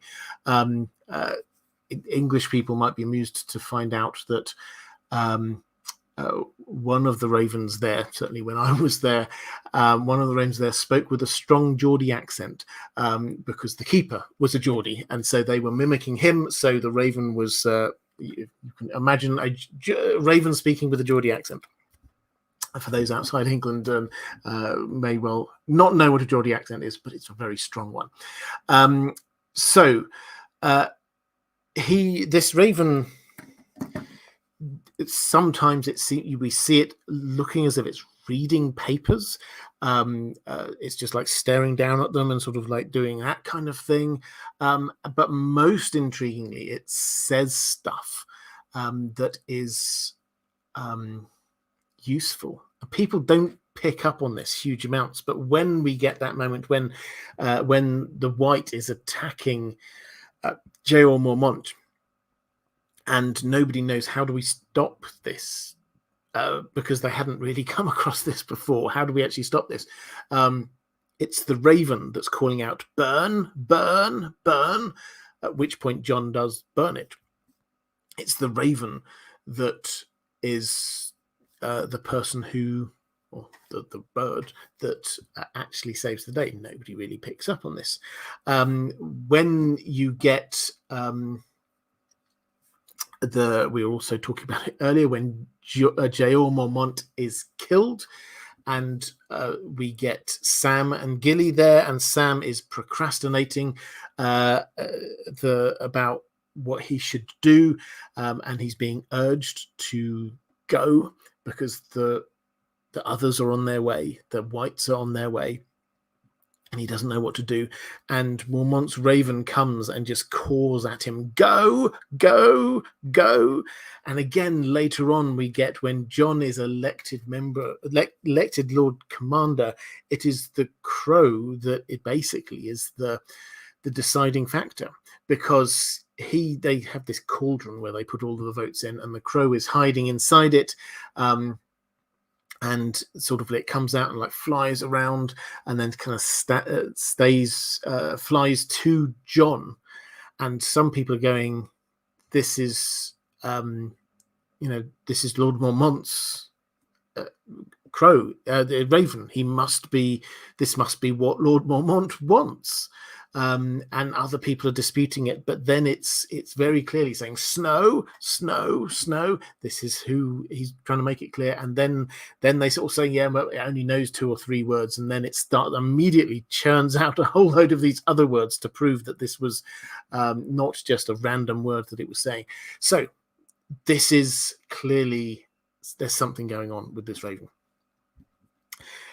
The working theory we have is that Bloodraven is walking into this raven. Now, when in doubt, blame Bloodraven, obviously, but it just makes sense on many levels. So once you've got to that, you then say, well, what's been the point there? The point of having that raven there, Bloodraven walking into it, is because this allows Bloodraven to see what's happening at the wall. Would Bloodraven therefore want the raven to go with Jon, assuming Jon goes south at some point when he comes back from the dead, assuming he goes south to Winterfell? Will he want the raven to go with him or to stay at the wall?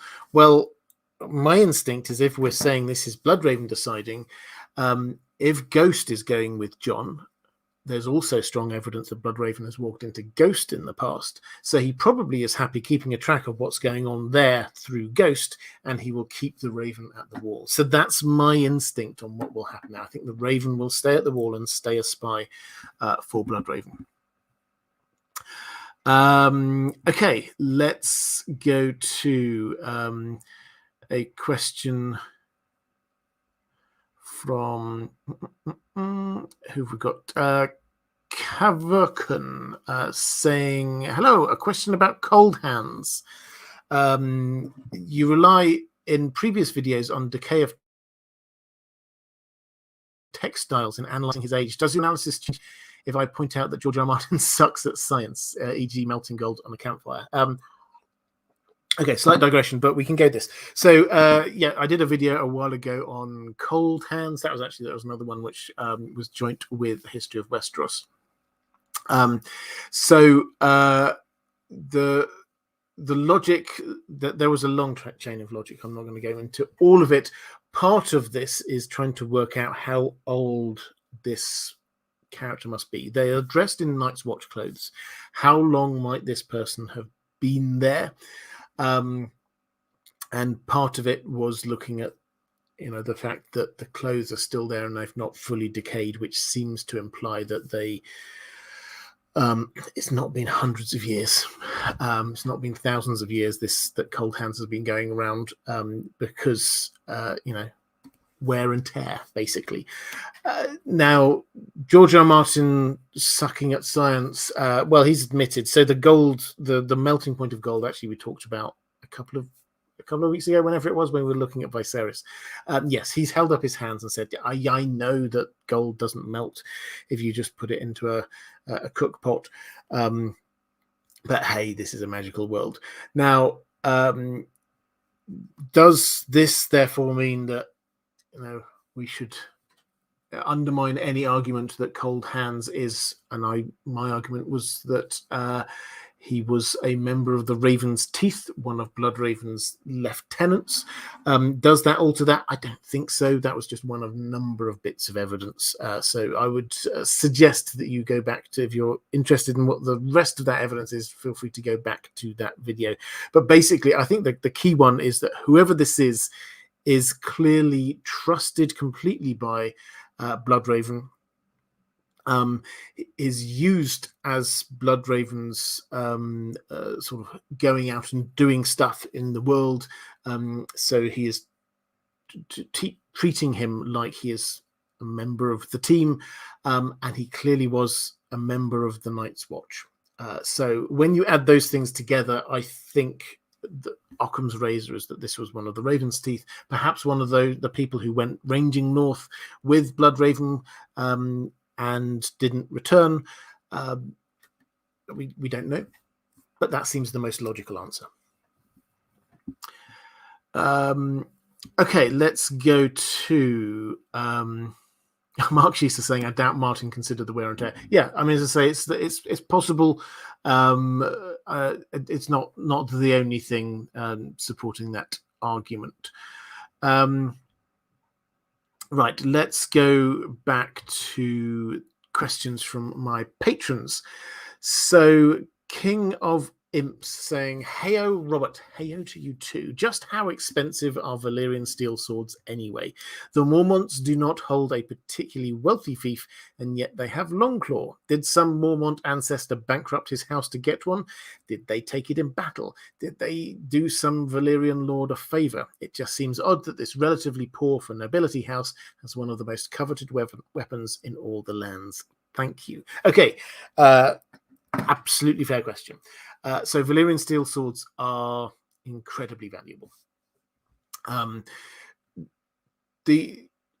valuable they are, I think, is probably shown best by the fact that the Lannisters had one, they lost it. Tywin tried to get one, and he offered huge amounts of money to anyone who was willing to sell their Valyrian steel sword, and no one was. So more than Lannister gold can afford is basically what a Valyrian steel sword is worth. And yes, the House Mormont are not a rich house, and as far as we are aware, they have not been a rich house for most of their existence. Certainly the economic conditions won't have changed much during that time. We don't hear of their having once been a diamond mine that they made maximum use of, and then spent all their money on something and now are very poor. We don't hear about that at all. So how could they have possibly got the Valyrian steel sword? Well, I think there's a couple of ways. Well, a couple of points. The first point to make is that if you look at the simple laws of supply and demand, 500 years ago, which is how long they've had it, this was before the Doom of Valyria. And at this point, although supply was always limited, there still was supply. You could get Valyrian steel swords from the Valyrians. So the price of the Valyrian steel sword will have gone up hugely once the secret to making them was lost. Because at that moment you had a limited and finite supply, which was going down all the time because the Valyrian steel swords, they kind of get lost. The amount of, you go through the amount of Valyrian steel swords that we know the names of in Westeros, a huge amount of them have just disappeared. So the number of the price of any individual Valyrian steel sword will have been much higher during the present day, as it were, than it would have been 500 years ago. So not as expensive. But does that mean that they bought it? Well, not necessarily. Because you can come by a Valyrian steel sword in any number of other ways. You could win it in battle. You could be given it by someone. My instinct is that it's much more likely that they won it in battle. The Iron Islands, we know of several Iron Island houses that had Valyrian steel swords, and then they lost them. So perhaps that's a way. The Bear Island would have been fighting the Iron Islands on and off for millennia. It's entirely possible that 500 years ago, we just haven't been told about it. There was a war, and the Bear Islanders beat whichever house it was from the Iron Island, and they just claimed the sword. It's possible. It's for me, this isn't a mystery per se. This is one of those things where we go, okay, it could have happened in a number of different ways, each of which we just haven't got the information on yet. So yes, they're probably the poorest of the families that we know have or had Valyrian steel swords, but that doesn't mean that it's a shock that they've got it. It's not so glaring that everybody's going, how on earth have they got it? People kind of understood. Aegon Dragonborn saying, Jon gets Longclaw, the swords Jorah was supposed to have. Does this create a duty versus love themed parallel between Jorah and Jon and how it connects to Daenerys? Well, yeah, I mean, the link, the Jorah and Jon links are very clear. We've already talked about the fact that Jor Mormont was the father to Jorah, and then basically sort of treated Jon as his sort of son, his second attempt to do it right, as it were. Now, the echoes go on into the future. If, as seems likely, Jon and Daenerys start becoming romantically connected, again, this places Jon in the kind of the like Jorah but better camp, because Jorah tried his luck with Dany, and it doesn't, I mean, on the TV show the age gap is there, but in the books it's glaring. She was, at the start of the books, she's 13, so by the time we're talking her being in Meereen, she's still only, I mean, I don't know exactly, 15, 16 maybe. She's very, very young. And Jorah is, I think, well into his 40s. He's getting on a bit now, Jorah. So, and he basically pushes himself on her. He kisses her. She tells him that's enough, go away. But he is clearly obsessed with her. And when he comes back, if he's accepted back, then he will be standing on the side while this person who his own father had sort of treated as his adopted son, had given his sword, his old sword to, comes in and Dany falls for immediately. That would really cut Jorah. So the parallels and opposites are very strong. Martin S saying, I made a quick little web search about Geordie accent. It seems like it is basically the Newcastle accent from that general area of northeast England. Does that seem about right? Yes, it's a Newcastle accent. And I'm not going to attempt to replicate it, but it is, as I say, it's a very strong one. Feel free to Google it and listen to some Geordies. Let's go to a question from.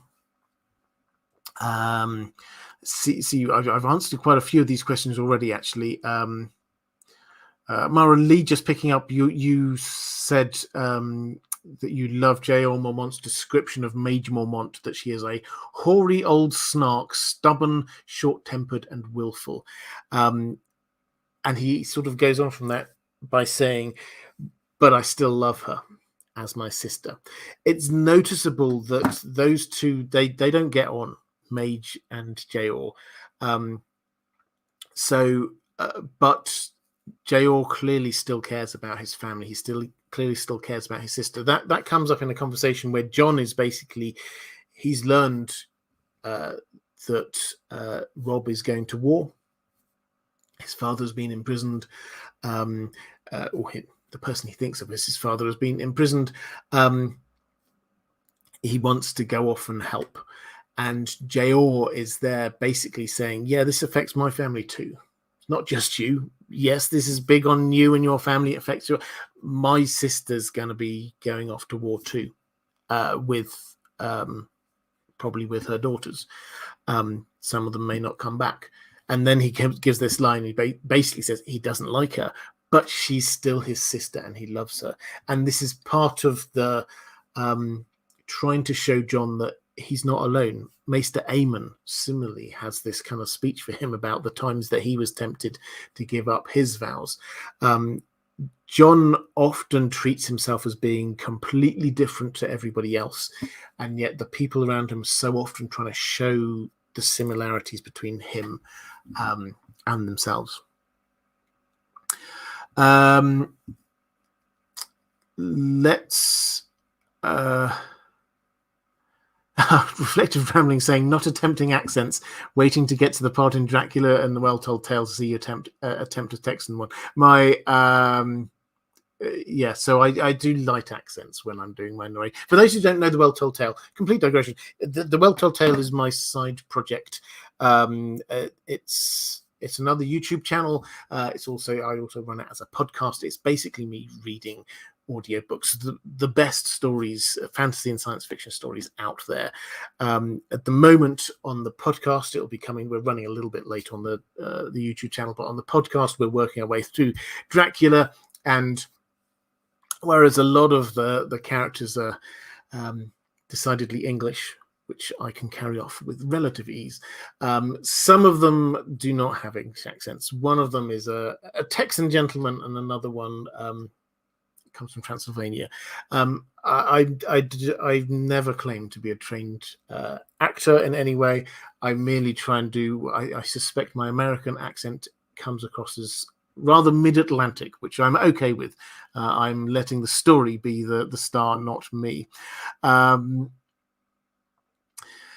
Andrew K saying Jon has had some amazing mentors who actually went through similar experiences and walked the walk, not just lip service. Yes, agree. Effective Rambling saying the biggest Quincy Morris stan you will find. Yeah, he's a really good character. Let's go to Karen Bennett saying, I'm okay with Jorah dying to save Dany, as in the show. as his loss worsened the stress on Dany and contributed to her loss of sanity. But I'm not okay with Lyanna Mormont dying. And it's not just because Bella Ramsey was amazing as Lyanna. It seems like in the final season, the showrunners were killing off characters right and left out of a kind of bloodlust and a general, let's clear the board of as many characters as we can. Do you expect Lyanna to survive in the books?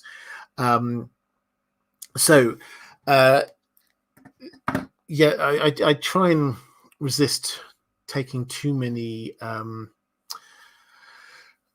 pushes from the show to try and see where we're going to end up in the books. What I said earlier, I think is really important about House Mormont and how they showed House Mormont on the show.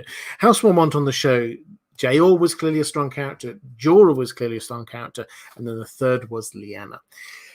Lyanna basically was all of the Mormont women squashed into one character. That's the way that they dealt with it.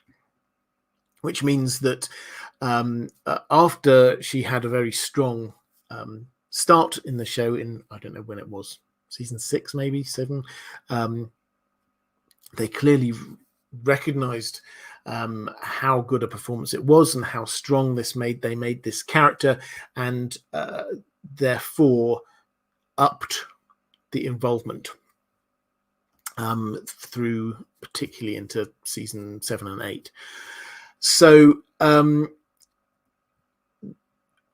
I do not expect Lyanna Mormont to be at Winterfell or wherever a big decisive battle against the others takes place. Lyanna Mormont is 10-ish in the books, and she has 3 still living sisters plus a still living mother, who are each far more likely to be in and around and involved with the Starks. They would be much more likely to be leaving their 10-year-old staying back home on Bear Island than her actually getting involved in the fighting. So, no, I don't think so. I think on that battle, just sort of random reflections on season 8, I think they did indeed feel the need in that battle to have some casualties, because this was the big final battle against the others, and I think if they got through it without any of the main characters dying, then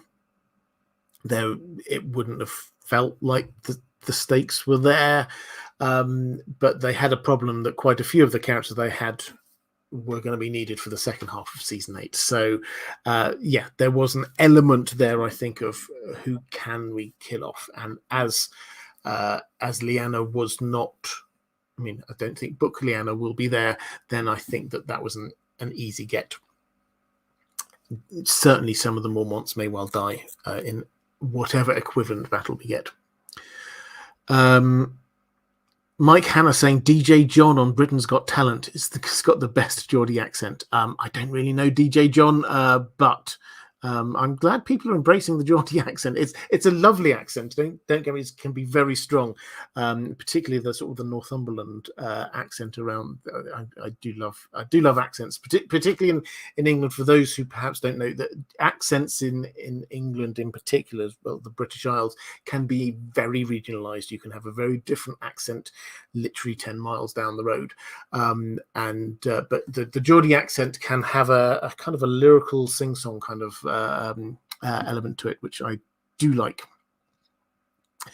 Lady Pushkin saying bowing out early. Great to see you. Thank you. Let's go to a question from Maura Lee, sort of building on that one from Karen Bennett. Do I see Jorah dying in the battle in the books? I think his story needs some resolution.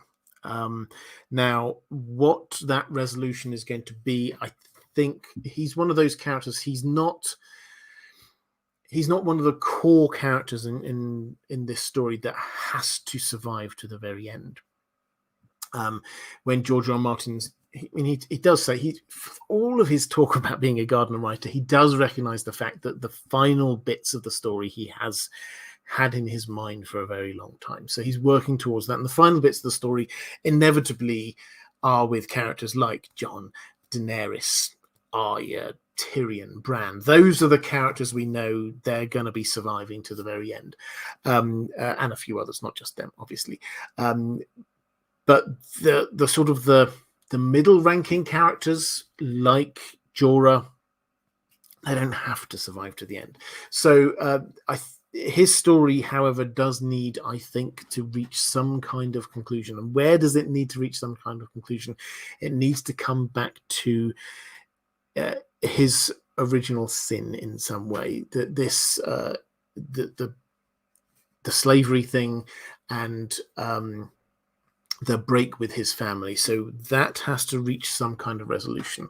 So will that lead him to dying in battle? It might do, but I think the more important point is that before that, he has to have some sort of resolution with Jon and Longclaw. The slave thing, intriguingly, we often forget it. In the books, he has been a slave now. This is part of the journey that Tyrion and he took that got them to Meereen. Jorah got a slave's tattoo on his face, so he now is, anyone who looks at him in Essos will look at him and see a slave. So there is some kind of dramatic irony that's already happened there. So yeah, I think he needs to come back. I think he needs to meet Jon, possibly also Sam, who was there witnessing Jor Mormont's final wish. His final wish was that Jorah join the Night's Watch. And I think that perhaps he needs to meet Sam in order to hear that and then fight alongside them. So that might be a way in which he could reach some kind of resolution on his story arc. But I don't think he has to die in battle.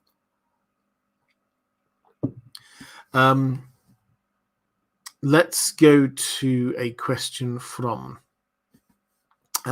Jay saying, "Hey Robert, I've been enjoying the Well Told Tales Dracula this Halloween." Thank you. Yes, a lot of love for Dracula. I personally have been really enjoying Dracula. I think it's an amazing story. Do you think Jorah and Lyanna will meet again? That's his wife, his ex-wife. It seems rare for southern nobles to be married into the north. Is this true? Also, can you discuss the naval capabilities of the free folk? 3 very different questions, but I'm happy to answer all of them. I'll take the second one first. Southern nobles marrying into the north. Is it rare? Yeah, well, northernly north, yes. Houses like the Manderleys have a lot more contact with the south. We obviously get, when you get the South One ambitions, we get Rickard Stark starting to try to marry his children off to Southerners. Lyanna was supposed to marry Robert Baratheon from the south. Catelyn Stark was supposed to marry Brandon Stark, and then eventually did marry Ned Stark. So there were various plans afoot.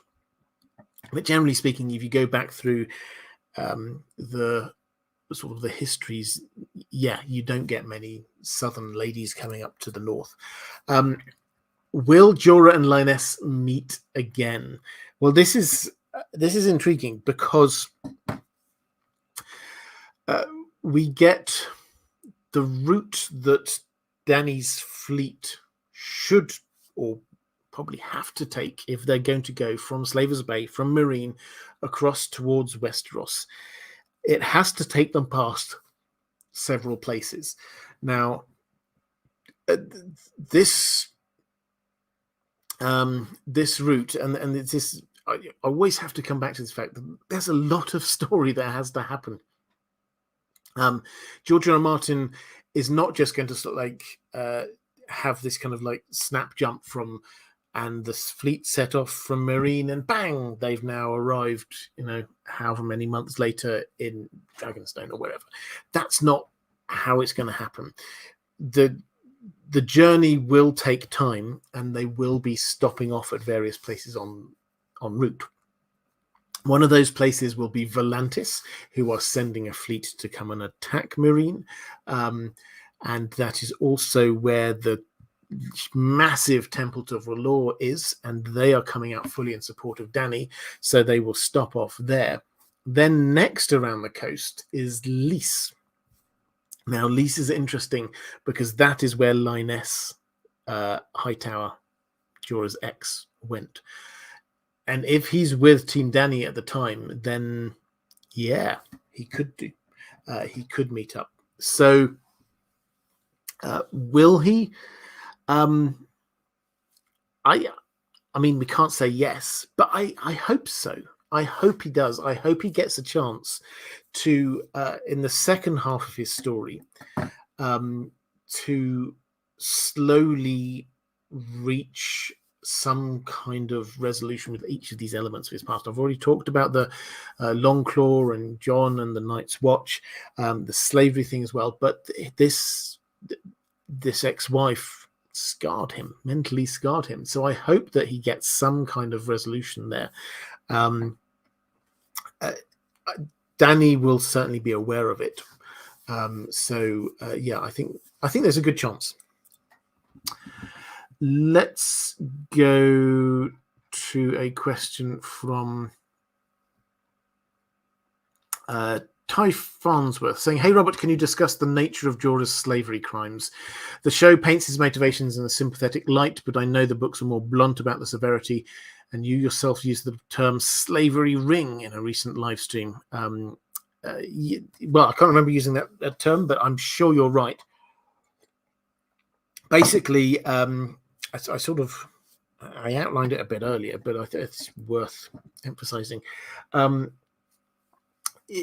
If you take everything out, all of the extenuating circumstances out of this, he was the lord, the absolute power on Bear Island. And a couple of people were doing some poaching. So they were trying to shoot deer or whatever it is in a place that they weren't supposed to. Now, the punishment for that, we don't know exactly what it is, but maybe they might have, I don't know, the hand chopped off. Maybe they might be sent to the wall. But nobody was going to stop him doing what he wanted to do, because he was the Lord, he was in charge, and he decided to make a bit of cash out of them, treat them as less than human, sell them into slavery. It's pretty abhorrent. And the Seven Kingdoms never has had slavery. This is something the Iron Islands, they have a form of slavery if they're left to their own devices. But mainland, no, that's not a thing that they've ever done. And so when Ned heard about it, then he heads off immediately personally to deal with this. This isn't just something that he might, delegate to someone else. This is one of those things. He takes this personally. So the crime is there. There are lots of extenuating circumstances. We hear this really only from his perspective. We get a bit from Barristan is sort of, yeah, but you're a slaver. So there, I would like to hear Lyness's perspective. I don't think we ever will. Maybe we might in passing, but her perspective on this, because he seems basically to have done this for her, and she doesn't seem to have been grateful. So I mean, I don't know how much more we can add to this. It was pretty horrible, and he's now had his poetic, ironic sort of just desserts by being made a slave himself. Let's go to Dr. Debunk saying, "Hi Robert, a note of thanks for all you do that supports the Song of Ice and Fire community and the fantasy novel readers at large." Well, thank you. My request is that, in addition to the more famous Mormonts, you say a little bit about Lady Maege Mormont and her daughters. Lyra and Jarell are missing with her, including Lady Alysanne Mormont, who appears to be quite a warrior and a military strategist. Thanks, and tummy rub stood down the dog. Okay, so yeah, happy to talk about these. So mentioned a few of them already. We have 5 daughters. So Maege Mormont is, and we've got that quote. What was that quote again? Which is a good quote. A hoary old snark, stubborn, short-tempered, and willful. And she does come across a bit like that. It has to be said. When she arrives at Winterfell, when Robb calls the banners, she's one of the first to challenge his leadership, basically saying he's too young. And so this is it's showing that although the Mormonts, we talk about them as being this uber loyalist place, she doesn't take any prisoners with this. She's just, we're going to war and we don't need a callow youth leading us. He does gain her respect though. And it's quite interesting with her. She's there. She follows him down to the south and back up again. There's a couple of elements here that perhaps show her character. There was a moment when Robb gets crowned and people are proclaiming him King of the North. The Umbers do, the Karstarks do. She shouts, the King of Winter. Now, why is that interesting? Because that is the traditional, the old title that the Starks had. So she is seeing this not as he's taking up this new role. We're breaking free from the 7 kingdoms and we're becoming a kingdom. She's just saying this is how it was. This is how it should be in the future. That they are the kings of winter. So that, I think, shows quite how seriously they take that, all of this southern nonsense. No, the kings of winter. The second thing, which is quite interesting that she does, which I think shows a lot about her character, is when Robb heads off into the Westerlands, the Riverlands are in a mess, an absolute mess. There's 2-3 different Lannister forces. We think of the Mountain of Vargo Hoat going round the Riverlands and basically just ravaging the land. They're burning crops as well as killing people. They're burning crops. They're taking livestock. They're getting rid of all of the food and the means of sustenance of survival for the Riverlords.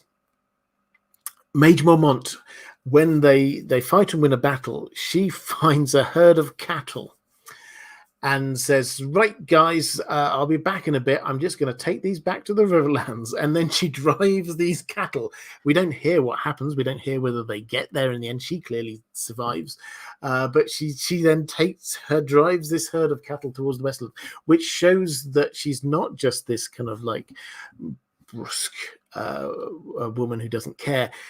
She actually is one of the few people who prioritizes looking after the small folk, the other people around. She is giving them back some. The Lannisters killed their cattle. She's giving them the Lannisters' cattle. So I think those are ways of showing a bit of her character. It's also useful, I think, to note that Robb trusted her and Galbert Glover to be the people to go and get Howland Reed. Why is that instructive? Well, because he had to trust them completely. He thought that this was a dangerous mission, sending off there. He thought that there was a chance she might get captured by enemy forces somewhere along the way. He went to the extent of writing false orders that they were going to carry with them in case they got captured. He gave them their orders that they memorized, but they're false orders in case they got captured, because he thought there was a chance that they might. Going in to find Howland Reed in and of itself was quite a challenge, because nobody knew where Greywater Watch was, where his home was, because apparently, if you're not actually seen it in the books, but apparently it's in the swamp, and it's a moving castle. It shifts and moves around with the tides. So actually finding him would be quite a task. But it was absolutely and vitally important to Robb retaking the north. His plan relied on he had to take Moat Cailin. Moat Cailin is built up to defend the north from attacks from the south. So him just sending troops up from the south to take Moat Cailin, even though it was incredibly run down, Cat calls it a death trap.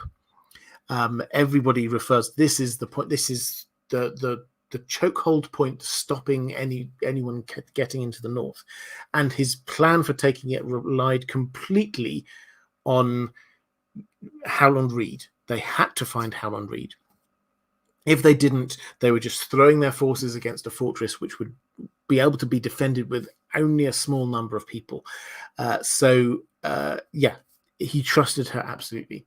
Her children, I've spoken already a little bit about Daisy, who, as I say, is a fascinating character. She seems equally happy out fighting or dancing at a wedding. She's got a very distinct figure. She's very tall, very lanky is the word used for her.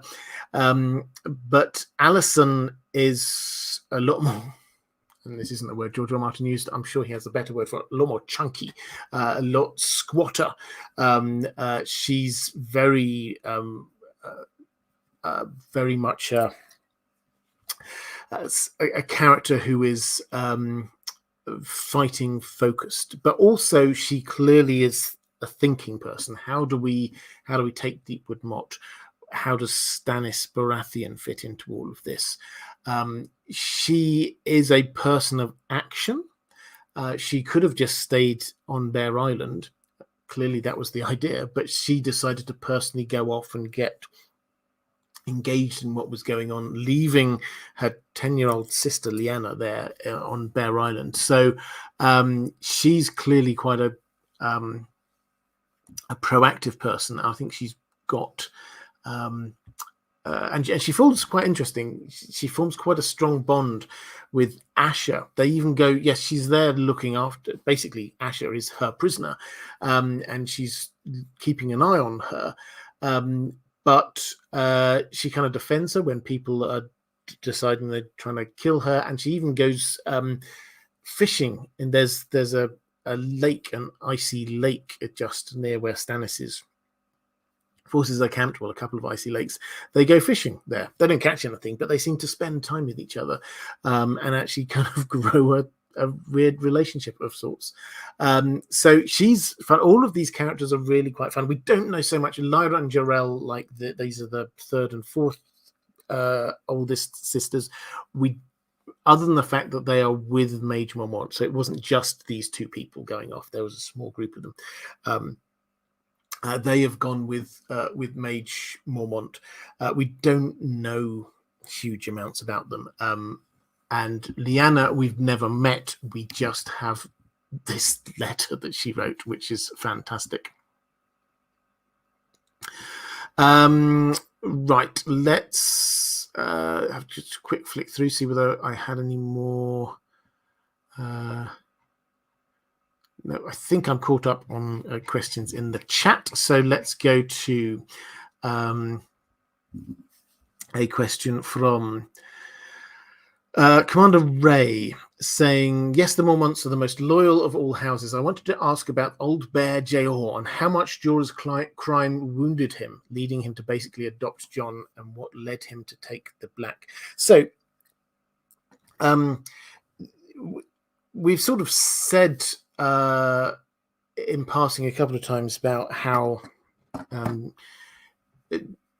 Jorah was, well, not in passing, but how Jor treated Jon as like this adopted son, and clearly there was a lot of his personal pain with Jorah, which went into this sort of attempt at his personal redemption, trying to, can I bring someone up and train them up in a better way.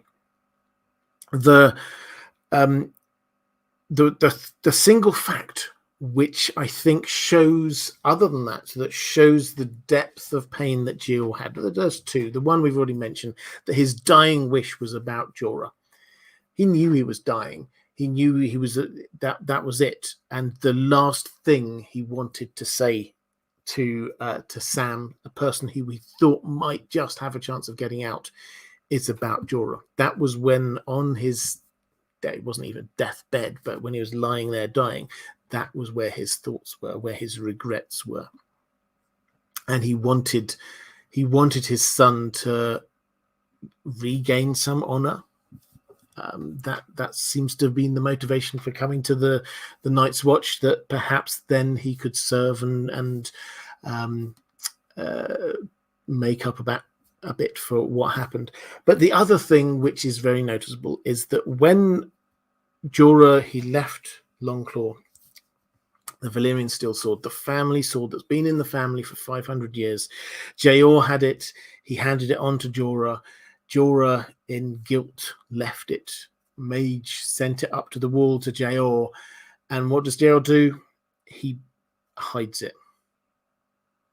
This is his old sword.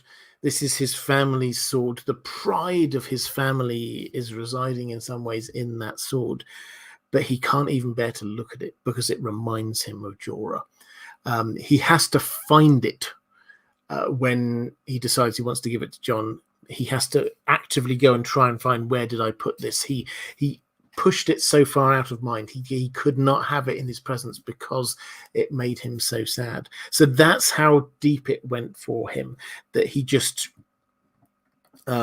something that should have been his pride was had to be banished from his presence. Let's go to a question from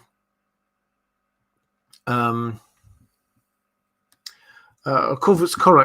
I think I've largely answered this one, saying, what are your thoughts on Jorah returning to Westeros to take the Black like his father wanted versus his execution being carried out? I don't remember any prior stay of execution in the books. I think that the question in terms of the execution, this is quite an interesting one, because there are now potentially two sets of people who might wish to execute him. We get Dany. He portrayed Dany, and then obviously his original crime. So is anyone going to execute him? Well, I think Dany won't.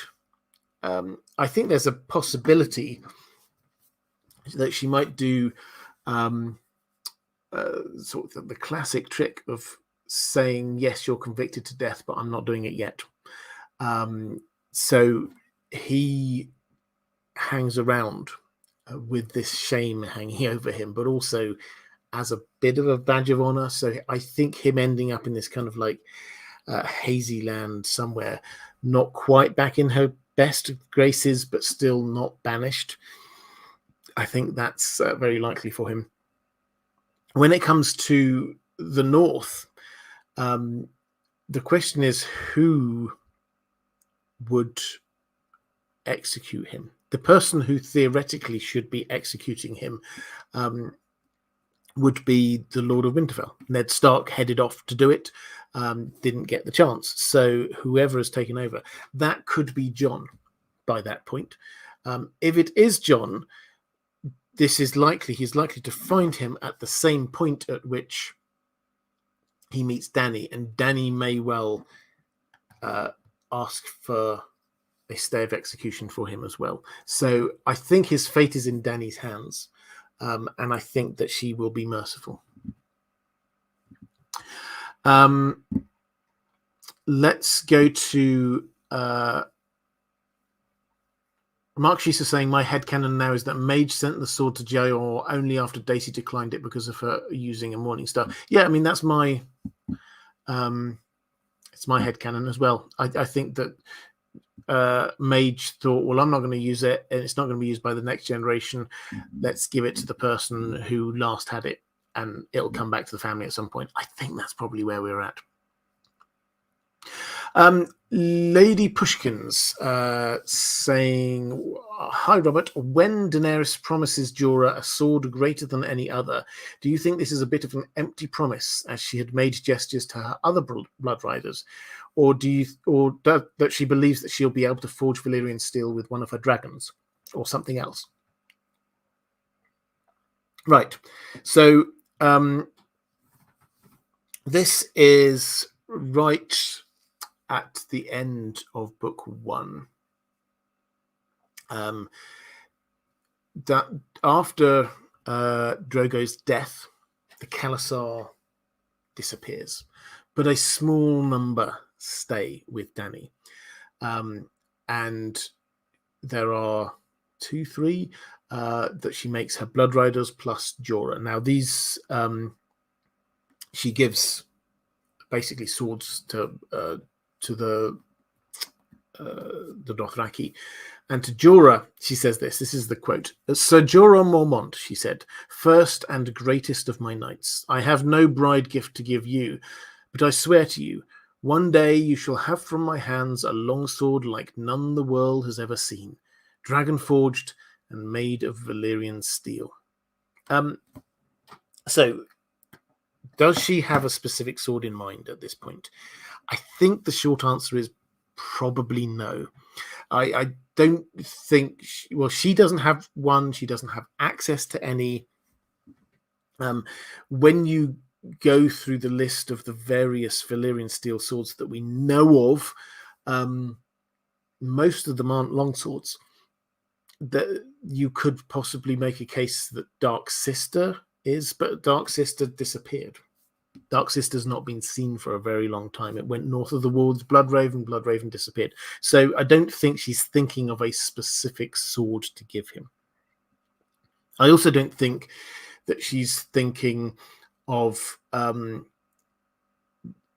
just somehow figuring out the magic of how to make Valyrian steel swords. That's not... At no point does she ever ask anyone, how can we try and figure out how to make Valyrian steel swords?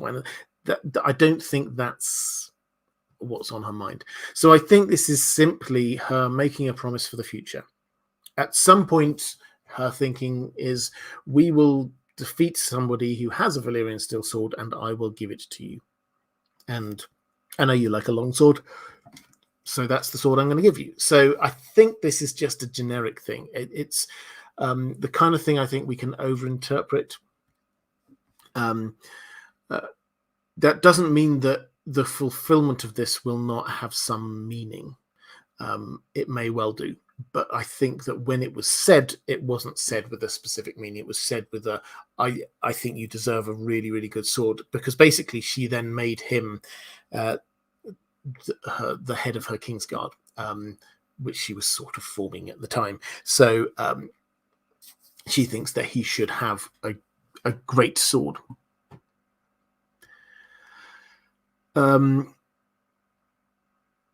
Mike Hanna saying, "Thanks for the great stream. Have to catch the end later. Great to see you."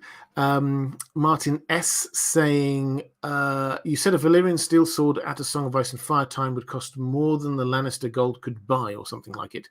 In present day money, are we talking the equivalent of billions of British pounds?" Well, yes, but it's... I mean, I don't think that the analogy or the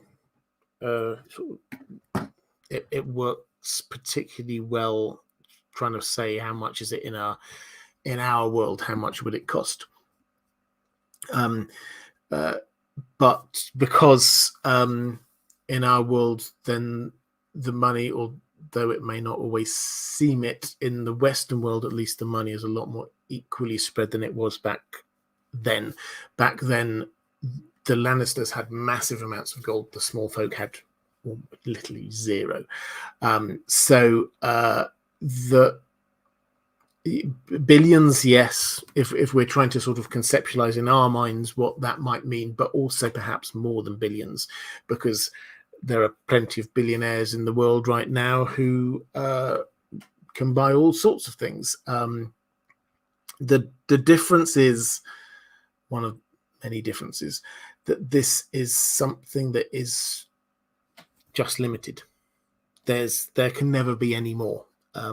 That's all there ever will be, and the ownership of a thing is your personal honor and pride as a family. So that's what it is. It's not just your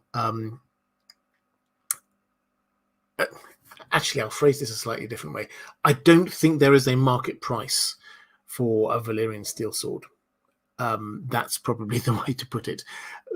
What we're told is Tywin tried to buy one and could not. It's simply that people do not sell them. Now, maybe smaller, we hear of a couple of Valyrian steel swords disappearing, and the implication is that maybe they might have been sort of melted down into smaller things.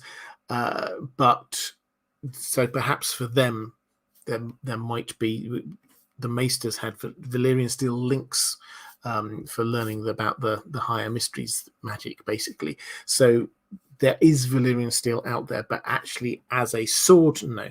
That's beyond price. It's just a thing you cannot buy.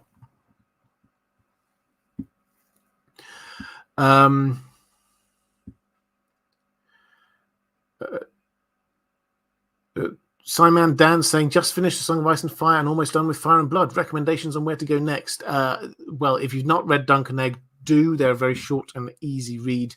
If you want more of the George R. R. Martin's world, then The World of Ice and Fire is an excellent read as well. Let's go with... I've got just 3 or 4 more questions from my patrons. Hello, Robert, says Mike. Hanna. Oh, you've just left, Mike, so apologies. I hope when you're watching this back, you'll get to this bit. 2 questions. Jorah, how do you think his fate will be different in the books at all? I feel as though if we are to get Mad Queen Dany, Jorah will have to go, but hopefully the books show the impact of his death on Dany better. So I think I've covered this Jorah's fate already, so I hope that's okay for you. And then sort of a tinfoil Jor theory.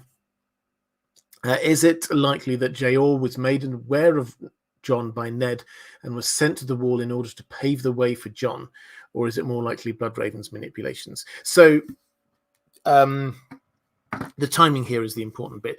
Jor Mormont, although there is an inconsistency, it has to be said. Jor Mormont said that he was at the Wall before Alliser Thorne. Alliser Thorne was sent to the Wall immediately after Robert's Rebellion. So this, unless Jor is like being very picky and saying, "Oh, it's just it was a few days, but I was here before you." That doesn't seem to be the tone of what he's saying. So the clear implication is Jor Mormont was there a while before Alliser Thorne was there. At one point, he even talks about being Lord Commander when Alliser Thorne arrives, which probably is an inconsistency. But the timing does seem to be a little bit not right for any idea that this was a reaction from Ned.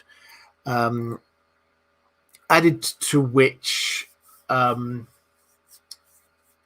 Ned, I mean, I've talked about this when I was doing my epically long Robert's Rebellion series of videos, which at some point, perhaps after the stage play comes out, I will revise. But I think there's still a lot in there that I like a lot. So Ned, we have to remember, was traumatized by the events of Robert's Rebellion, particularly what happened with Lyanna. And he was absolutely 100% obsessive about making sure that nobody knew about Jon and what had happened. Now, we can see the details of this just all over the place. His completely over-the-top reaction to when Kat even mentions the name of Ashara Dane, the fact that he, the bodies of the people who died at the Tower of Joy, he buried under cairns there, but he never told anyone where they were. So the people like Barbara Dustin could not go and get the bones of their husband and bring them back and bury them. Now, it's never said, but we have to read between the lines. So we know Ned went up to Barrington and brought Lord Dustin's horse back. He brought his horse back and gave it to Barbara Dustin. And she will have said, because she got absolutely livid, angry about this, he brought Lyanna's bones back. He did not bring back the bones of her husband. She will have asked, where are they? That will be the thing. And he will have not answered, because she will have gone to get them or sent some people to go and get them. But he will have refused to tell her. And that is why she is so angry. If he'd gone all the way to the north and yes, he'd brought his sister's bones back and then said, okay, yeah, it was just a bit too hard for me to take everybody's bodies back, but you will find them buried at this place here. But Ned didn't want anyone to even know where the Tower of Joy was. He tore it down stone by stone, we're told. And that was not in the Fever Dream, that detail. We often look at Ned's memories of the Tower of Joy and say, well, we can't be sure about anything, because George R. R. Martin told us, this is a fever dream and we shouldn't take it literally what was said. But the recollection that he tore the Tower of Joy down stone by stone was a memory of his.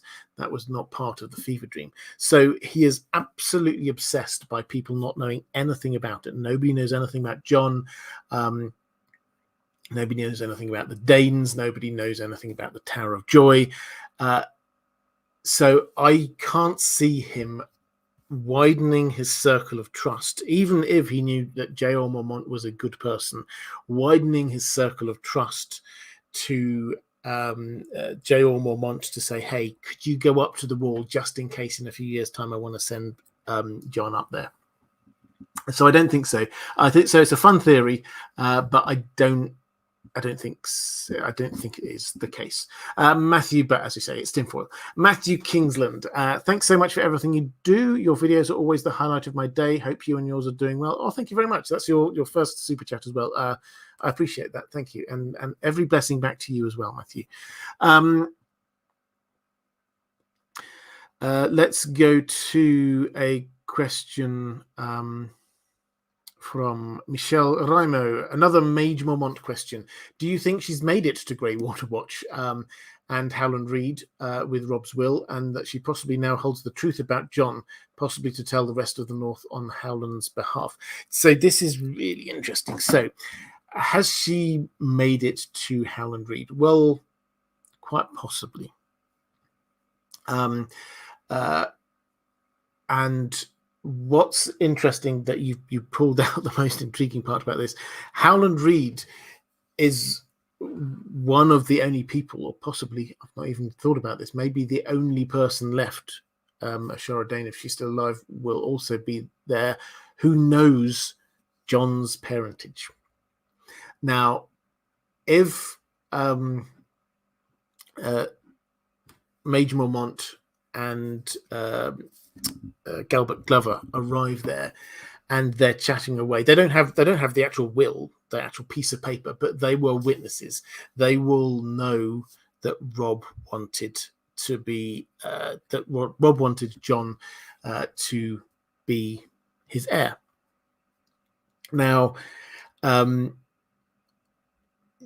you could argue, oh well, maybe the topic won't come up. The topic would come up, because when they get there, it will soon become apparent that Rob has been killed.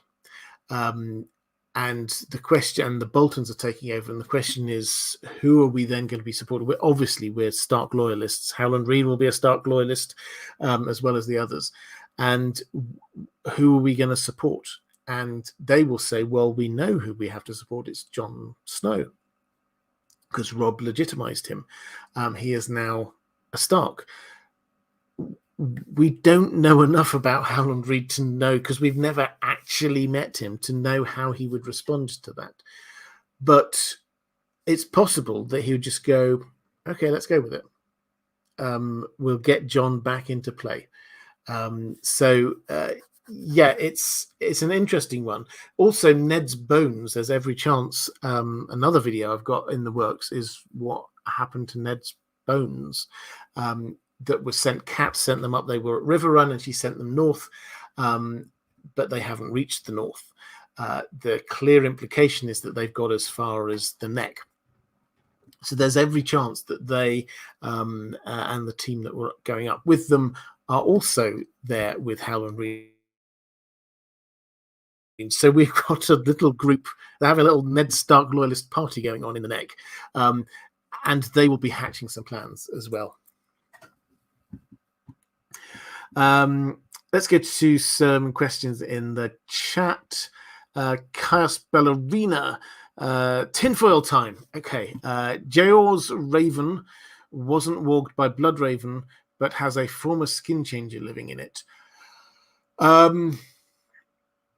Okay, I will happy to respond to this. So yes, that would explain the anthropomorphic elements of Jor Mormont's Raven, but this is something which is at each and every turn pushing Blood Raven's agenda. So if we're to say that there is someone walking into it, you then have to say, well, who is it going to be? And the only way to try and figure it out at the moment, in the absence of somebody owning up to it, at the moment, we have to say, well, what is it doing? Whose agenda is it pushing forward? And it's Blood Raven. So I think that's where it is. Tinfoil 2, it says horn, not corn, as in the Horn of Winter. Possibly. I mean, I think the corn is... this is a cross-reference over to Bran feeding them corn when he goes climbing the old tower in Winterfell, and he takes corn up there to feed the ravens and crows, I think. Someone in the chat will tell me whether it's a raven or a crow. I, like many people, often find it hard to tell the difference. But I think that, and in his visions when Blood Raven comes to him, is also a crow. It's the three-eyed crow, corn. So that is the link across, and it's kind of basically telling us this is Blood Raven. Tinfoil 3, Longclaw is Blackfire. So several people have speculated that it might be Dark Sister, because Dark Sister also vanished at or north of the Wall. I think it's pretty clear it isn't. For one, because it's a different type of sword.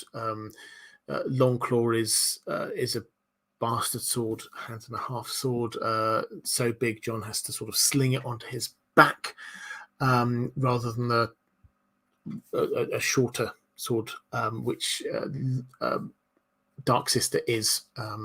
It was wielded very much one-handed as a longsword, so it's very clear it's different. Blackfire, however, is a two-handed sword. Could it possibly be Longclaw? I see no reason why it should be. It disappeared, and Aegor Rivers took it away with him. Would he have gone with it up to the Wall? Absolutely not. He was going to Essos. And I think overall we have to say nobody disputes that Longclaw has been in the possession of House Mormont for 500 years, and Blackfire was seen for a significant chunk of that time down in King's Landing and in the hands of various Targaryens, while Longclaw was on Bear Island. So they're in different places, and I think So I think that's a no on that one.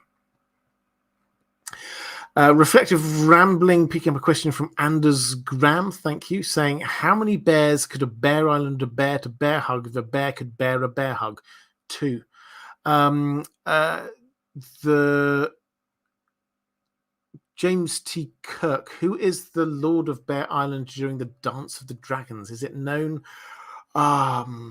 Scratch my head on this one. I don't think it is known. Chat, if anyone in the chat knows, then that would be great, but I don't think there's a reference in Fire and Blood to this. I don't think there's a reference to the Mormonts coming down. Hang on, let me see. I'll do some live research for you here. I know you love it when I do this. Let's try and find Fire and Blood. I'm just going to do a quick key search. The only mention of Mormont in the entirety of the book Fire and Blood, Part 1, is the Lord Alaric. Well, I will read this out. So this is, I mentioned this right at the beginning, actually. Lord Alaric Stark, who was the Stark Lord during the reign of King Jaehaerys. So this says, Lord Alaric had lost his wife 3 years earlier when the Queen, this is Queen Alysanne, expressed regret that she never had the pleasure of meeting Lady Stark.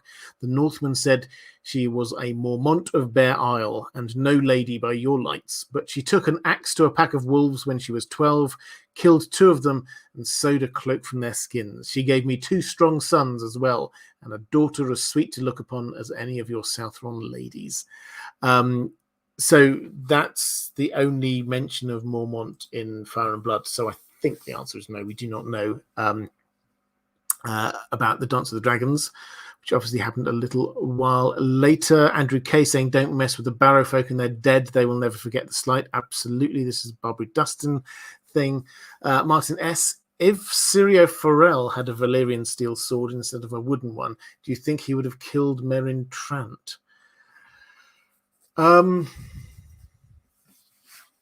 Yes, I think I will go with that. This is going back to book 1. So if you remember, so Syrio Forel was there. Some Lannister soldiers led by Meryn Trant came to capture Arya. He was defending against defending her against them. Some of the Lannister soldiers rushed him, and he basically, with his wooden sword, managed to whack them all out, got rid of them. Then Meryn Trant broke his wooden sword in half with his sword, and the action cuts out. So Meryn Trant survives that. So would Syrio Forel undoubtedly was a better fighter than Meryn Trant. Jamie's quite scathing about Meryn Trant's fighting skills, but he was wearing full armor and had a sword as opposed to just a half a stick left. So if he had a full, Syrio Forel was an excellent swordsman. Obviously, first sword of Bravos, so with a Valyrian steel sword, almost certainly. Callie Summers, blaming Bloodraven tinfoil. Always love a bit of blame Bloodraven tinfoil. Bloodraven / Gerald's Raven convinced him to take the black. If Jorah or Maege even mentions his damn Raven, I'd call it confirmed. Yeah, so neither of them have mentioned the Raven. We've got no hint. Ravens, as I said earlier, they do live long enough that potentially he could have had it before he moved up to the wall. But we just don't have any reference, and that nobody talks about it. Could it have convinced him to take the black? It never. Yes, it says the right thing at the right time, but never. It doesn't try and argue a point. It has to be said. So I think the closest you would get, if the Raven was there, is that if he was having a conversation with someone and saying, I'm thinking of going to the wall, the closest that Raven would come to supporting that would be it cawing wall, wall, wall, or something like that, but not convincing him. No. Mike Hanna. Oh, you're still. I thought you left. Maybe there was someone else. I apologize. But I'm glad you're here. What chapter from the Song of Ice and Fire series would you have liked Jorah or Jor to be the POV for? Oh, that's an interesting question. Is there? So, what would I have loved to see their point of view? I think I would have loved Jor. Something that tells me what he's really thinking about, what happened with Benjen, what's going on with the others. It's very clear it's from a Tyrion POV. Must be Tyrion 3 or 4, I would have thought. He is at the wall and he's there basically chatting away with the leadership team, the wall leadership team. And Jor Mormont is there, Maester Aemond is there, and a few others are there. And they are trying to convince Tyrion that when he heads back down south to support them.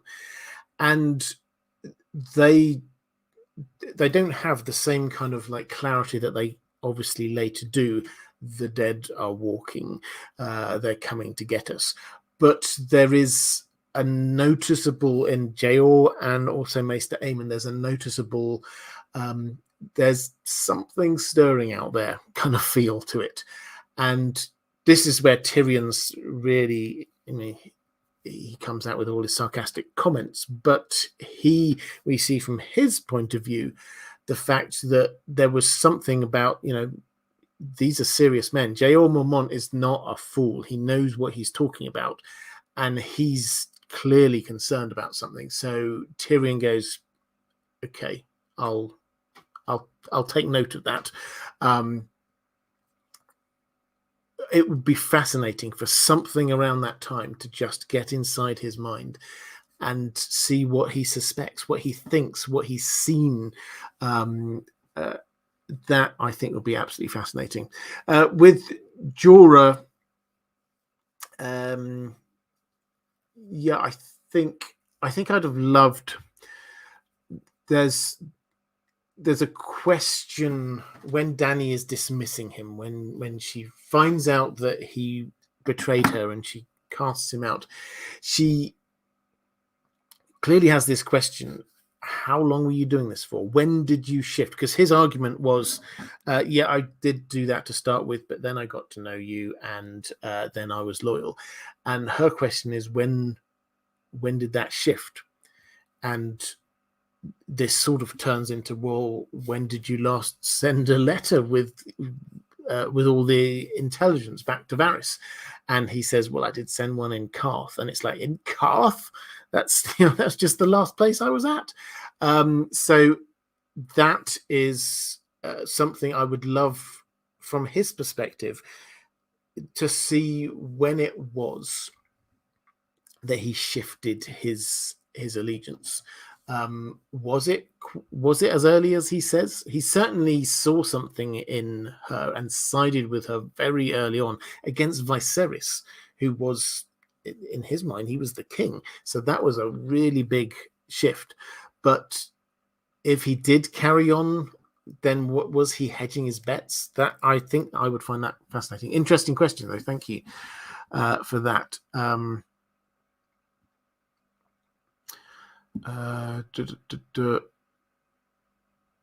Question. I just saw somebody in the chat saying, I think, here we go. Northern Tommy saying, in Alaska we have ravens. Crows are the small Southron cousins. The ravens here literally duke it out with bald eagles. I've seen them fighting in the air many times. Wow. That conjures images, that does.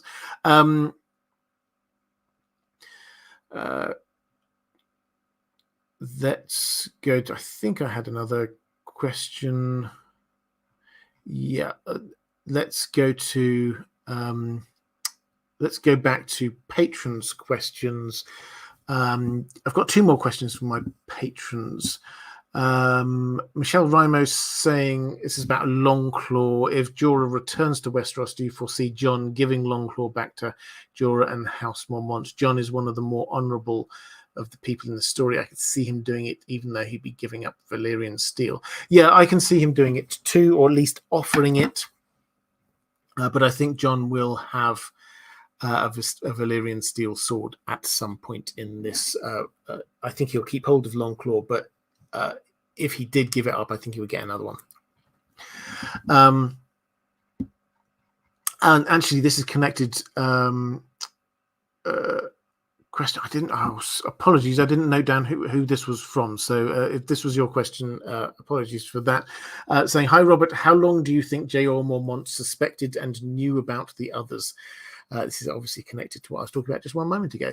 I've always wondered what made him join the Night's Watch. Was it just a sense of duty and a wish to contribute, or did he somehow feel or have a premonition that serving on the wall was important at this point in history? Should we, being in any doubt, blame Bloodraven? Thanks. So that's the last question from my patrons. So this is a good time to drop some more questions in the chat. I will try and pick up a few of them. Actually, I've got all the way through without thanking my patrons.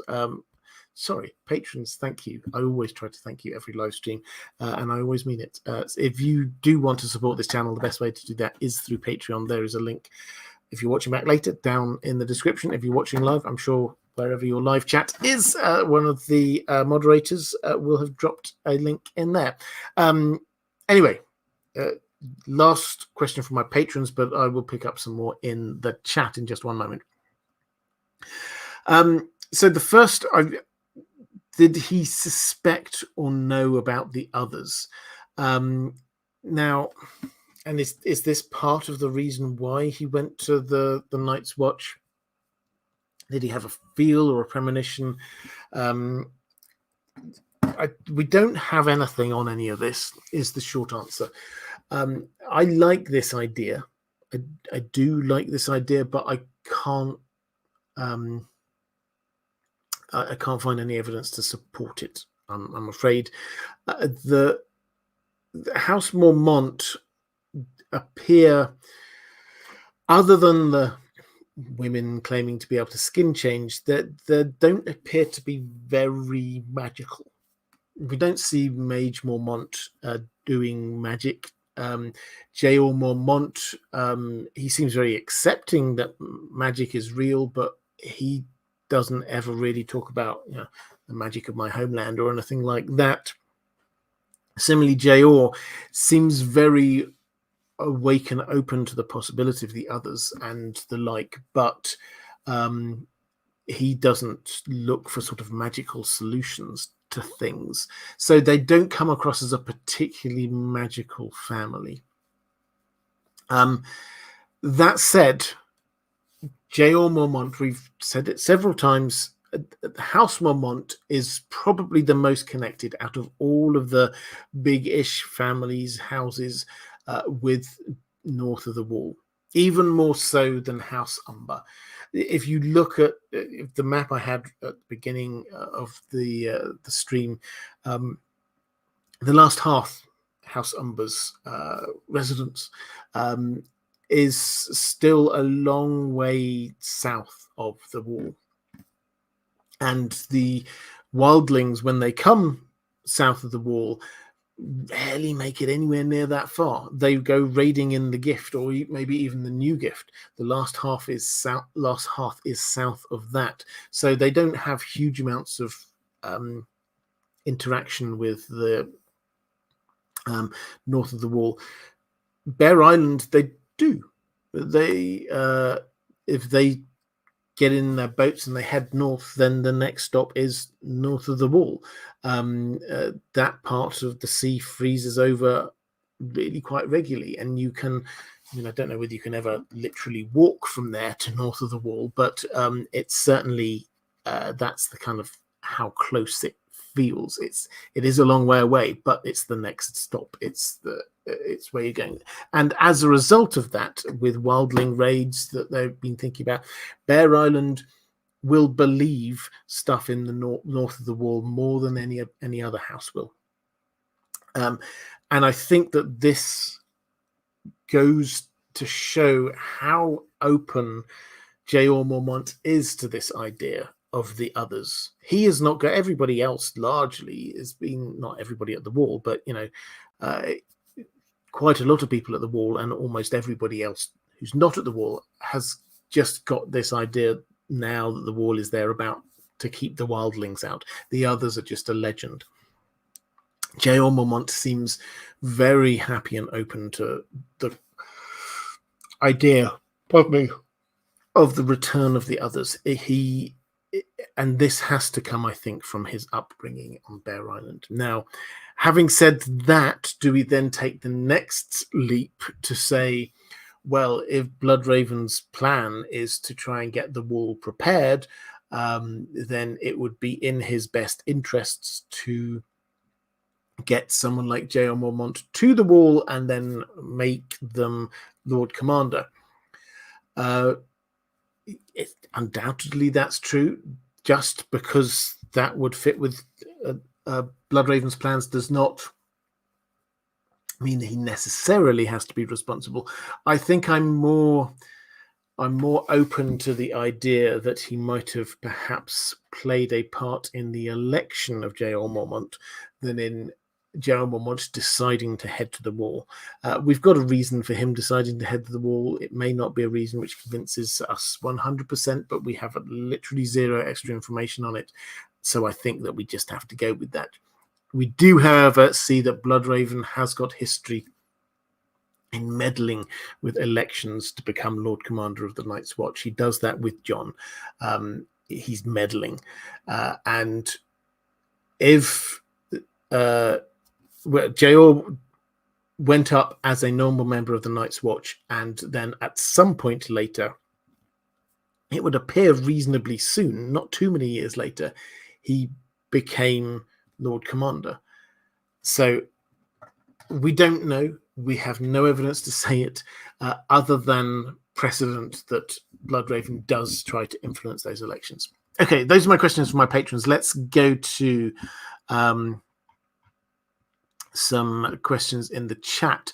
Callie Summers, how much Valyrian steel do you need to destroy others? Fragments of a maester's broken link tied to arrowheads? Hashtag Valyrian steel foil edged weapons. We don't know. We don't know. We've only seen a sword. I suspect we won't find out, is the other answer, because it's not just that the secret to making Valyrian steel has been lost. It's also the fact that very few people even know how to reforge it, to manipulate it. This is why Tobbo Mott in King's Landing is at the top of his trade, because he does know. And he knows only because he comes from Cohor in one of the free cities over in Essos. And that's where the knowledge now lies. So this is like a complete trade secret for them. They don't want anybody else knowing how to do this. So even if you found out that maybe all you need is to edge your weapons with just like a thin slither of Valyrian steel, and that would be quite as effective, they simply won't have the expertise there to be able to do that. Rika de Vries saying, hello Robert, why did Jor Mormont go out north of the wall in full force of the Night's Watch? He must have known they could not defeat the wildlings in open ground. Yes, so he did go in full force, which left we can say this with retrospect, it left the watch woefully undermanned afterwards. However, I think the impression that I get from this is that he just needs to know what's going on, and the most important thing is to get the information back.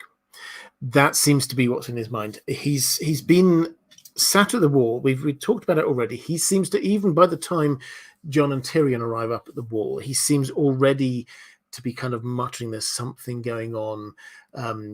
There's reports of the others over at sort of Eastwatch. I mean, yeah, we can't really take these kinds of things seriously, but there's something happening with the wildlings. He'd already had what we have as the prologue to book 1. He sent Waymar Royce off with 2 of his best men. I mean, he says, okay, I understand Waymar Royce. If he was on his own and he didn't come back, yeah, fine, fair enough. But those 2 who went with him, they were 2 of my best rangers. They know what they're doing, and they didn't come back. That's mysterious. The wildlings are mysterious. They're doing things. They're gathering. What's going on there? Then we get Benjen and his group heading off. They don't return. Well, in fact, 2 of them do return back as whites. And then they attack Jor Mormont, and it's like we get this situation where he's there sat at the wall, massive wall in front of him, literally stopping him from going anywhere, and he's getting these little bits of information coming at him, and he wants to do something. He needs to know. He's a man of action. He doesn't want to just sit there and wait and wait and wait. He has to find out. And the way he wants to find out is not just send a small group out that he has done. He's done that twice. Both times they did not come back. This time I'm going to send a full force out. Some of us are going to get back. We're going to take ravens with us so that we're going to be able to send messages back while we're there. We're going to find out what's going on, and we're going to send the message back. So I think that's what it is. He just got frustrated. He just said, it's time. We need to go off and do this. Andrew K saying, maybe not solutions against them, but Jor seems very much a believer when he says, when dead men come hunting in the night, do you think it matters who sits on the Iron Throne? Yeah, he does. He is a believer.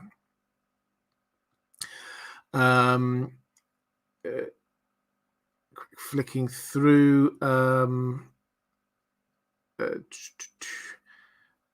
Dr. Wizard saying creating Valyrian steel requires human sacrifice. Possibly the secret has been lost. I think with that, I'm going to start to draw this to Dan the dog is. I can hear him. He's just the door to this room. He took himself up to bed, and I can hear he's come back down and is now shaking himself just outside the door to this room. So he probably wishes to be let out into the garden. So I must go and tend to him. But next week we will carry on. Let's do another one of these. So another Northern House. Haven't decided yet. Let me know down in the comments who you think in the North. Maybe House Vandalay. Maybe I'll do House Stark. Get them out of the way. We'll do a couple more in the South and then in the North, and then we'll start going to a few other ones. Keep an eye out on this channel. I'm going to be bringing back the short form videos in a couple of weeks' time, as well as a couple of other exciting things I've got planned. On the main channel, as I said, we've got lots of videos about to come out. I've talked about a few of them already, and Dracula on the podcast on the Well Told Tale. So just time to say thank you to my patrons. Thank you for moderators, and a lot of really good questions here about House Mormont. If you are watching this back later, appearing somewhere around here is going to be a link to other live streams that I've done. If you're interested in that, appearing somewhere around here is a link to my Patreon page, which is where you go if you would like to support this channel. That's all for this time. Thanks very much, and I will see you again next week. Bye.